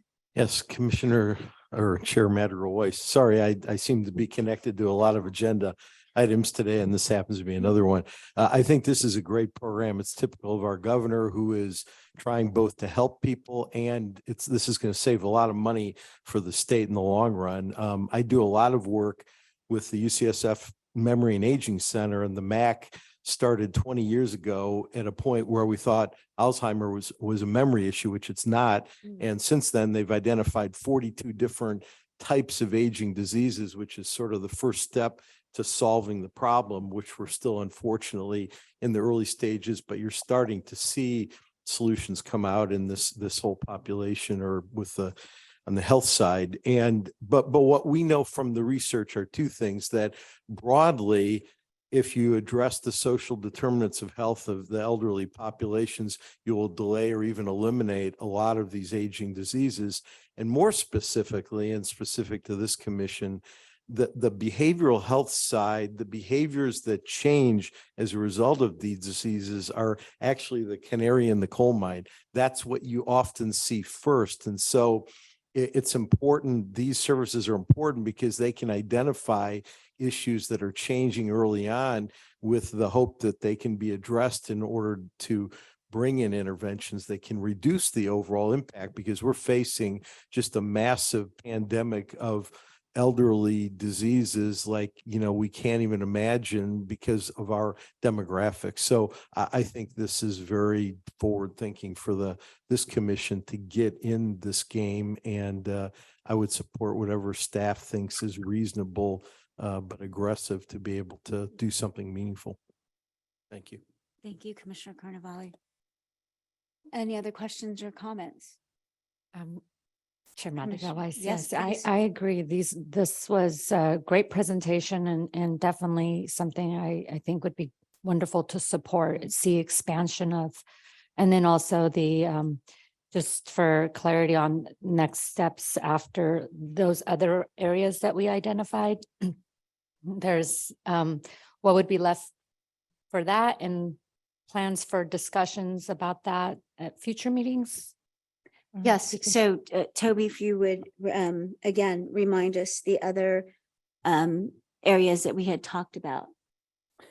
So the commission directed staff to bring forward proposals on so the original list was reducing hospitalizations, psych hospitalizations, taking pressure off that system, older adults, 0 to 5. And then you recently added peer respite and substance use disorder services.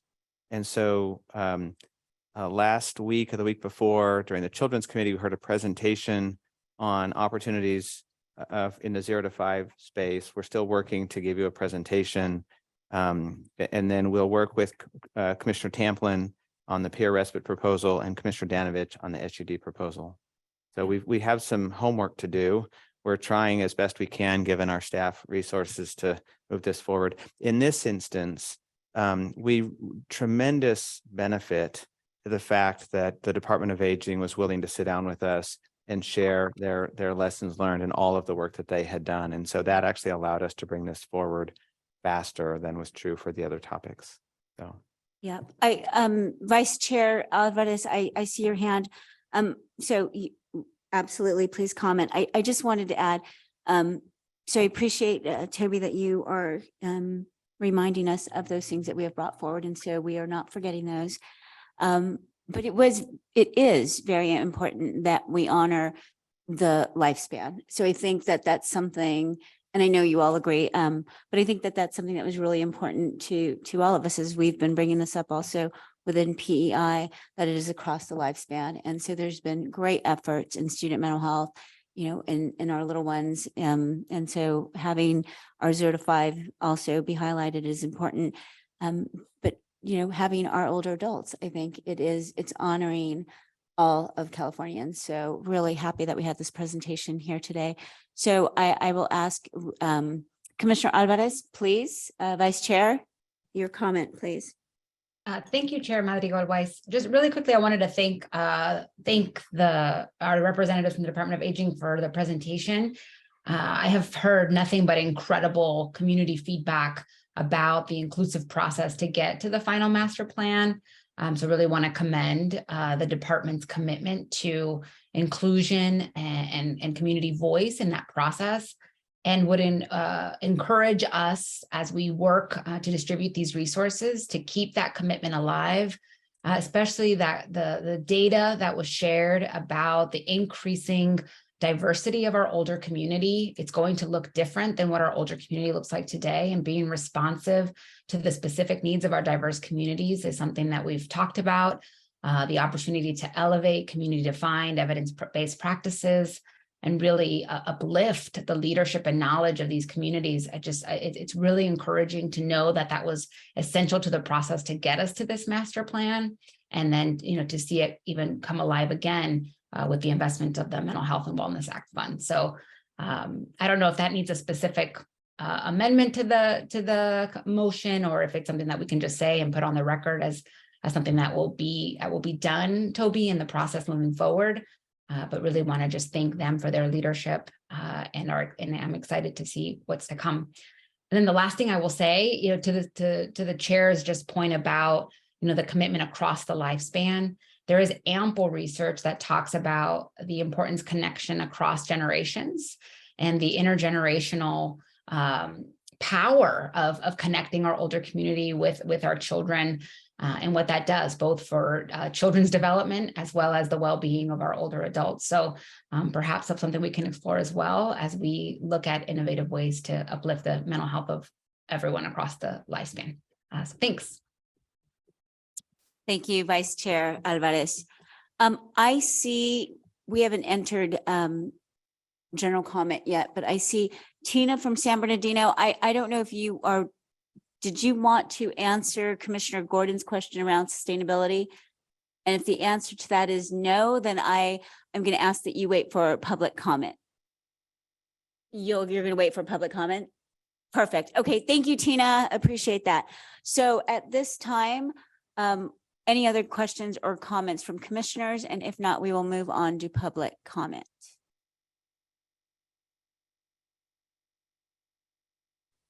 May I? Yes, please. I'm sure I'm jumping ahead. Please, Toby. No.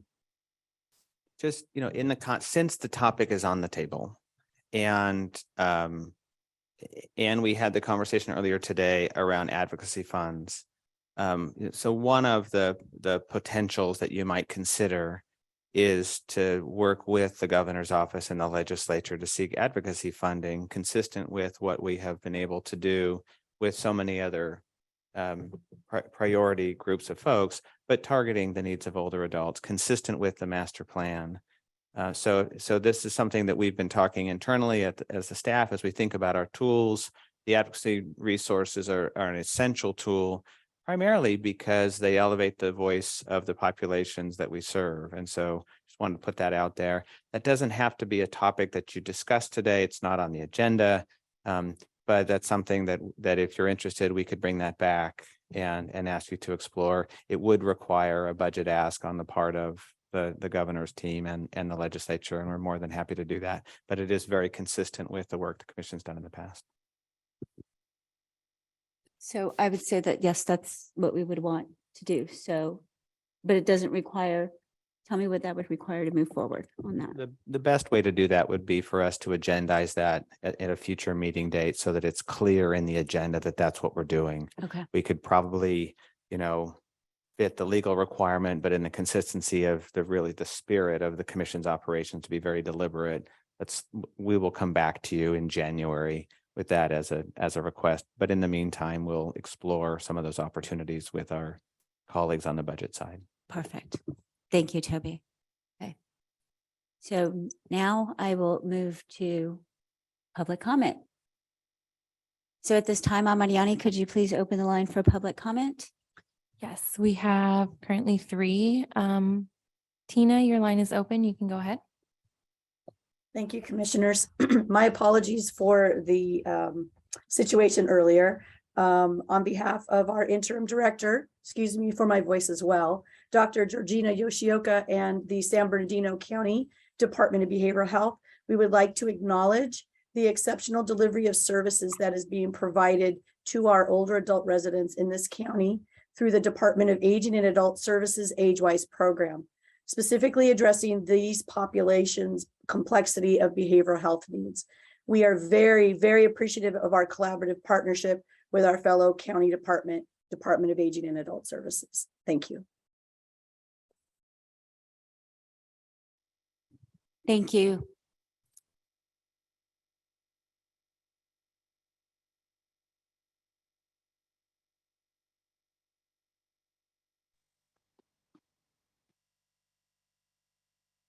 Hello, can you hear me?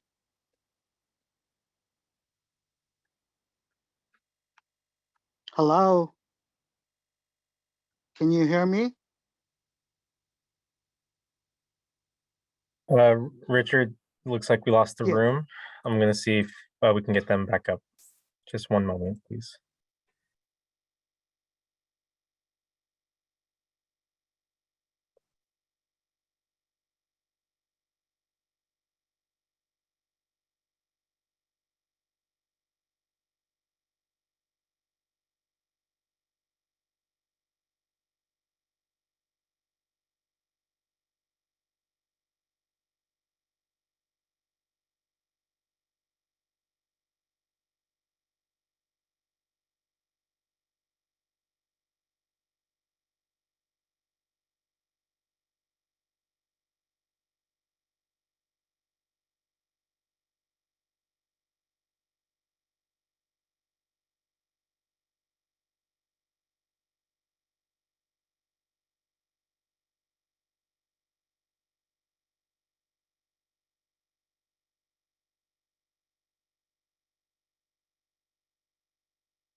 Thanks for everyone's patience.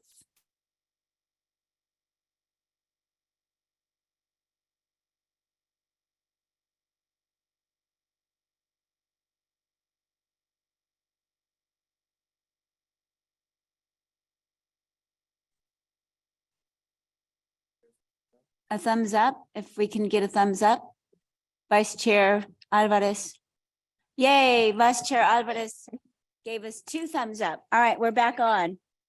Okay, we apologize. We were having issues with connectivity, so we are going to go back up. Richard, you are back up. If you can hear us, please go ahead and make your public comment. Go ahead. I just unmuted your line. Okay, hello, can you hear me? Yes, sir, we can. All right. I just wanted to say that I was involved with the stakeholder process earlier on with the Department of Aging and how an incredible job they did with the stakeholder process throughout California and getting the necessary feedback, needs, gaps, and so on with the senior community. This is what every state agency needs to do in order to make an effective design, programs and services that needs to be supported, like AgeWise. I'm a former resident service coordinator, worked in affordable housing for seniors.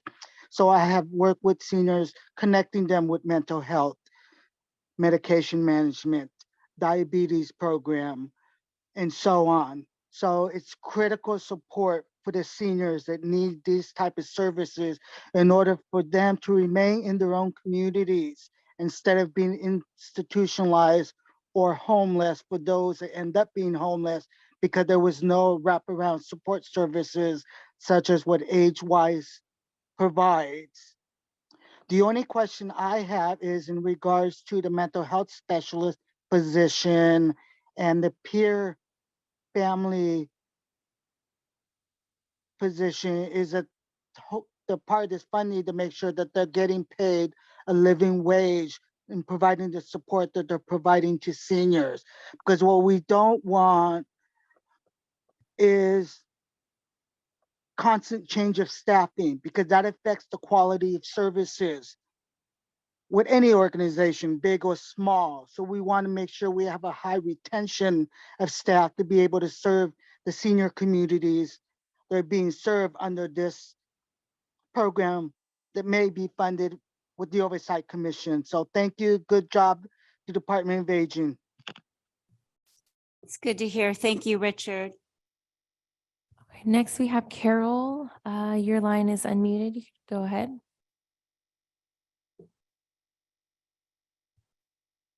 Carol, go ahead. Can you hear me? Yep, we can hear you. Great. My name is Carol Swartzlander. I'm the Executive Director of the California Commission on Aging. The Commission on Aging serves as the principal advocate for older adults in California by statute, and we also seek to serve as a catalyst that supports and celebrates Californians as they age. As Director Damaris mentioned, older adult behavioral health has been one of our top priorities over the past year, and it continues to be a top priority going forward in 2023. So we're absolutely thrilled to see this proposal. I want to thank the department and the commission staff for elevating the issue of older adult behavioral health, and we want to put our full support behind it and urge you to approve investment in this proposal. Thank you. Thank you, Carol. Cheryl, your line is open. You may go ahead. Thank you. I'm Cheryl Brown, and I am the chair of the Commission on Aging for the state of California.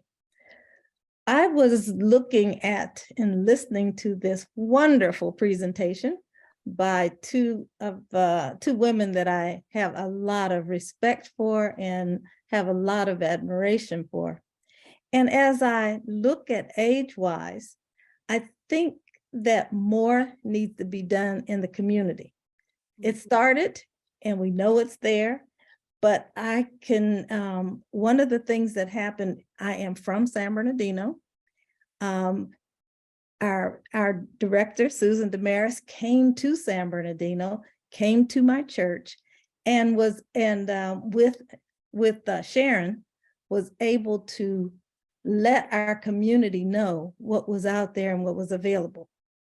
As we go forward with other communities that are going to be doing this, I think that we have to make sure that there's a way for the staff and a way for that word to get out to the larger community. I'm working on it in my space. They're working on it in their space, but it still needs to be more. So I hope that when you're letting this money go into the communities, that there'll be a way to let people know that this is available to them. For so long, we didn't have anything in the mental health committee that talks so much about older adults. So now we have this and we are excited, and I am so happy to give my full support to those programs, the Pearls as well as AgeWise. Thank you. Thank you, Cheryl. Next, we have call-in user number 4. Your line is open. You may go ahead.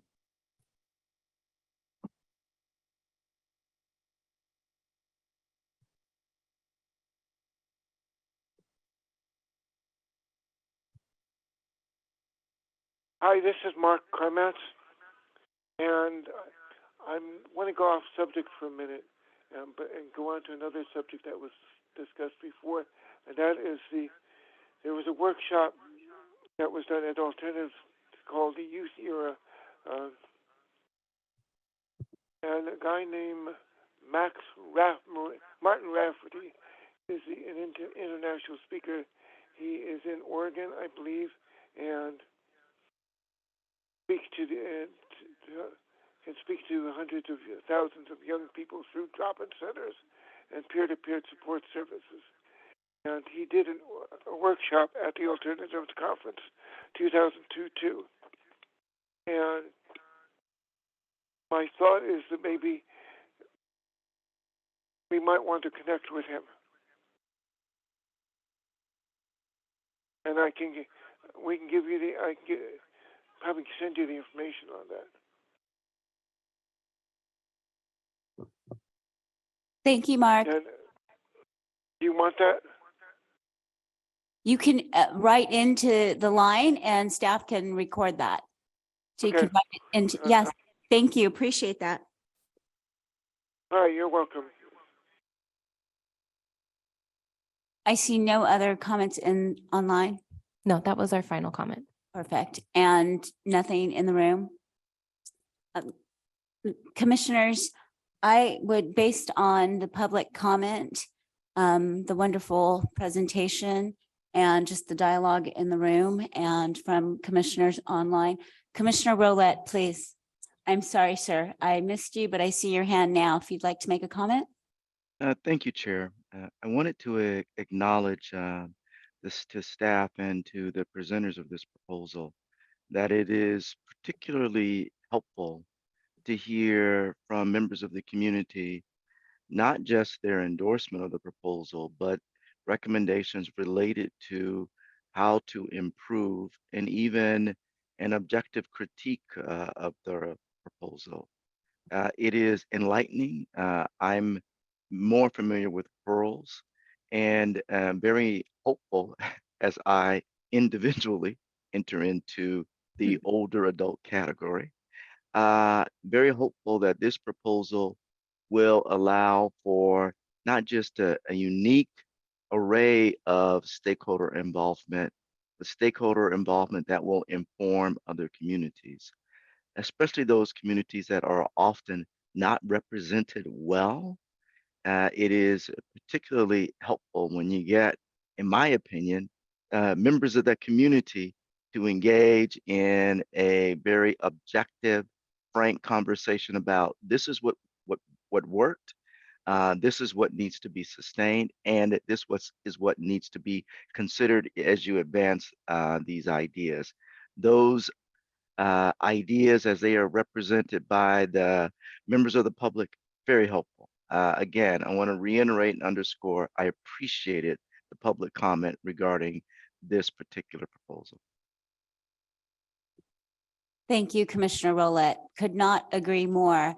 And at this time, I would like to go ahead and propose a motion that the commission approves partnering with the California Department of Aging, authorizes the expenditure of 20 million of Mental Health Wellness Act funding to elevate, scale, and provide technical assistance for the Pearls and AgeWise programs. So moved.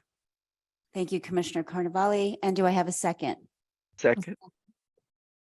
I have 2 seconds. I think that was Commissioner Rolette and Commissioner Templin. So we are good to go on the second. So any questions or comments from fellow commissioners? Seeing none online, I would ask that we go ahead and take roll, please. Commissioner Bontrager. Aye. Commissioner Boyd. Commissioner Brown. Commissioner Bunch. Commissioner Carnavale. Aye. Commissioner Carrillo. Commissioner Chambers. Commissioner Chen. Commissioner Cortese. Commissioner Danovich. Commissioner Gordon. Aye. Commissioner Mitchell. Approved. Commissioner Rolette. Aye. Commissioner Tamplin. Aye. Vice Chair Alvarez. Aye. Chair Madrigal Weiss. Aye. Motion passes. All right. Congratulations, Susan, Sharon. Thank you, community members, for your comments. Motion passes, as Jeff said. Thank you. Have a wonderful day. Thank you. Thank you all very, very much. Thank you for your comments and your questions. And to the CDA staff on the call too, thank you for their hard work. Thank you all very much. Thank you. Congratulations. All right, we have come to the end of the meeting. Thank you, everyone, for joining us today to continue the work and discussions around mental health. We would especially like to thank members of the public. We value your input and participation. As a reminder, we do not meet in December, and so the next commission meeting will take place on January 26, 2023 in the new year. Have a great holiday season. We look forward to seeing everyone next year. Today's meeting stands adjourned. Take care, everyone. Be safe.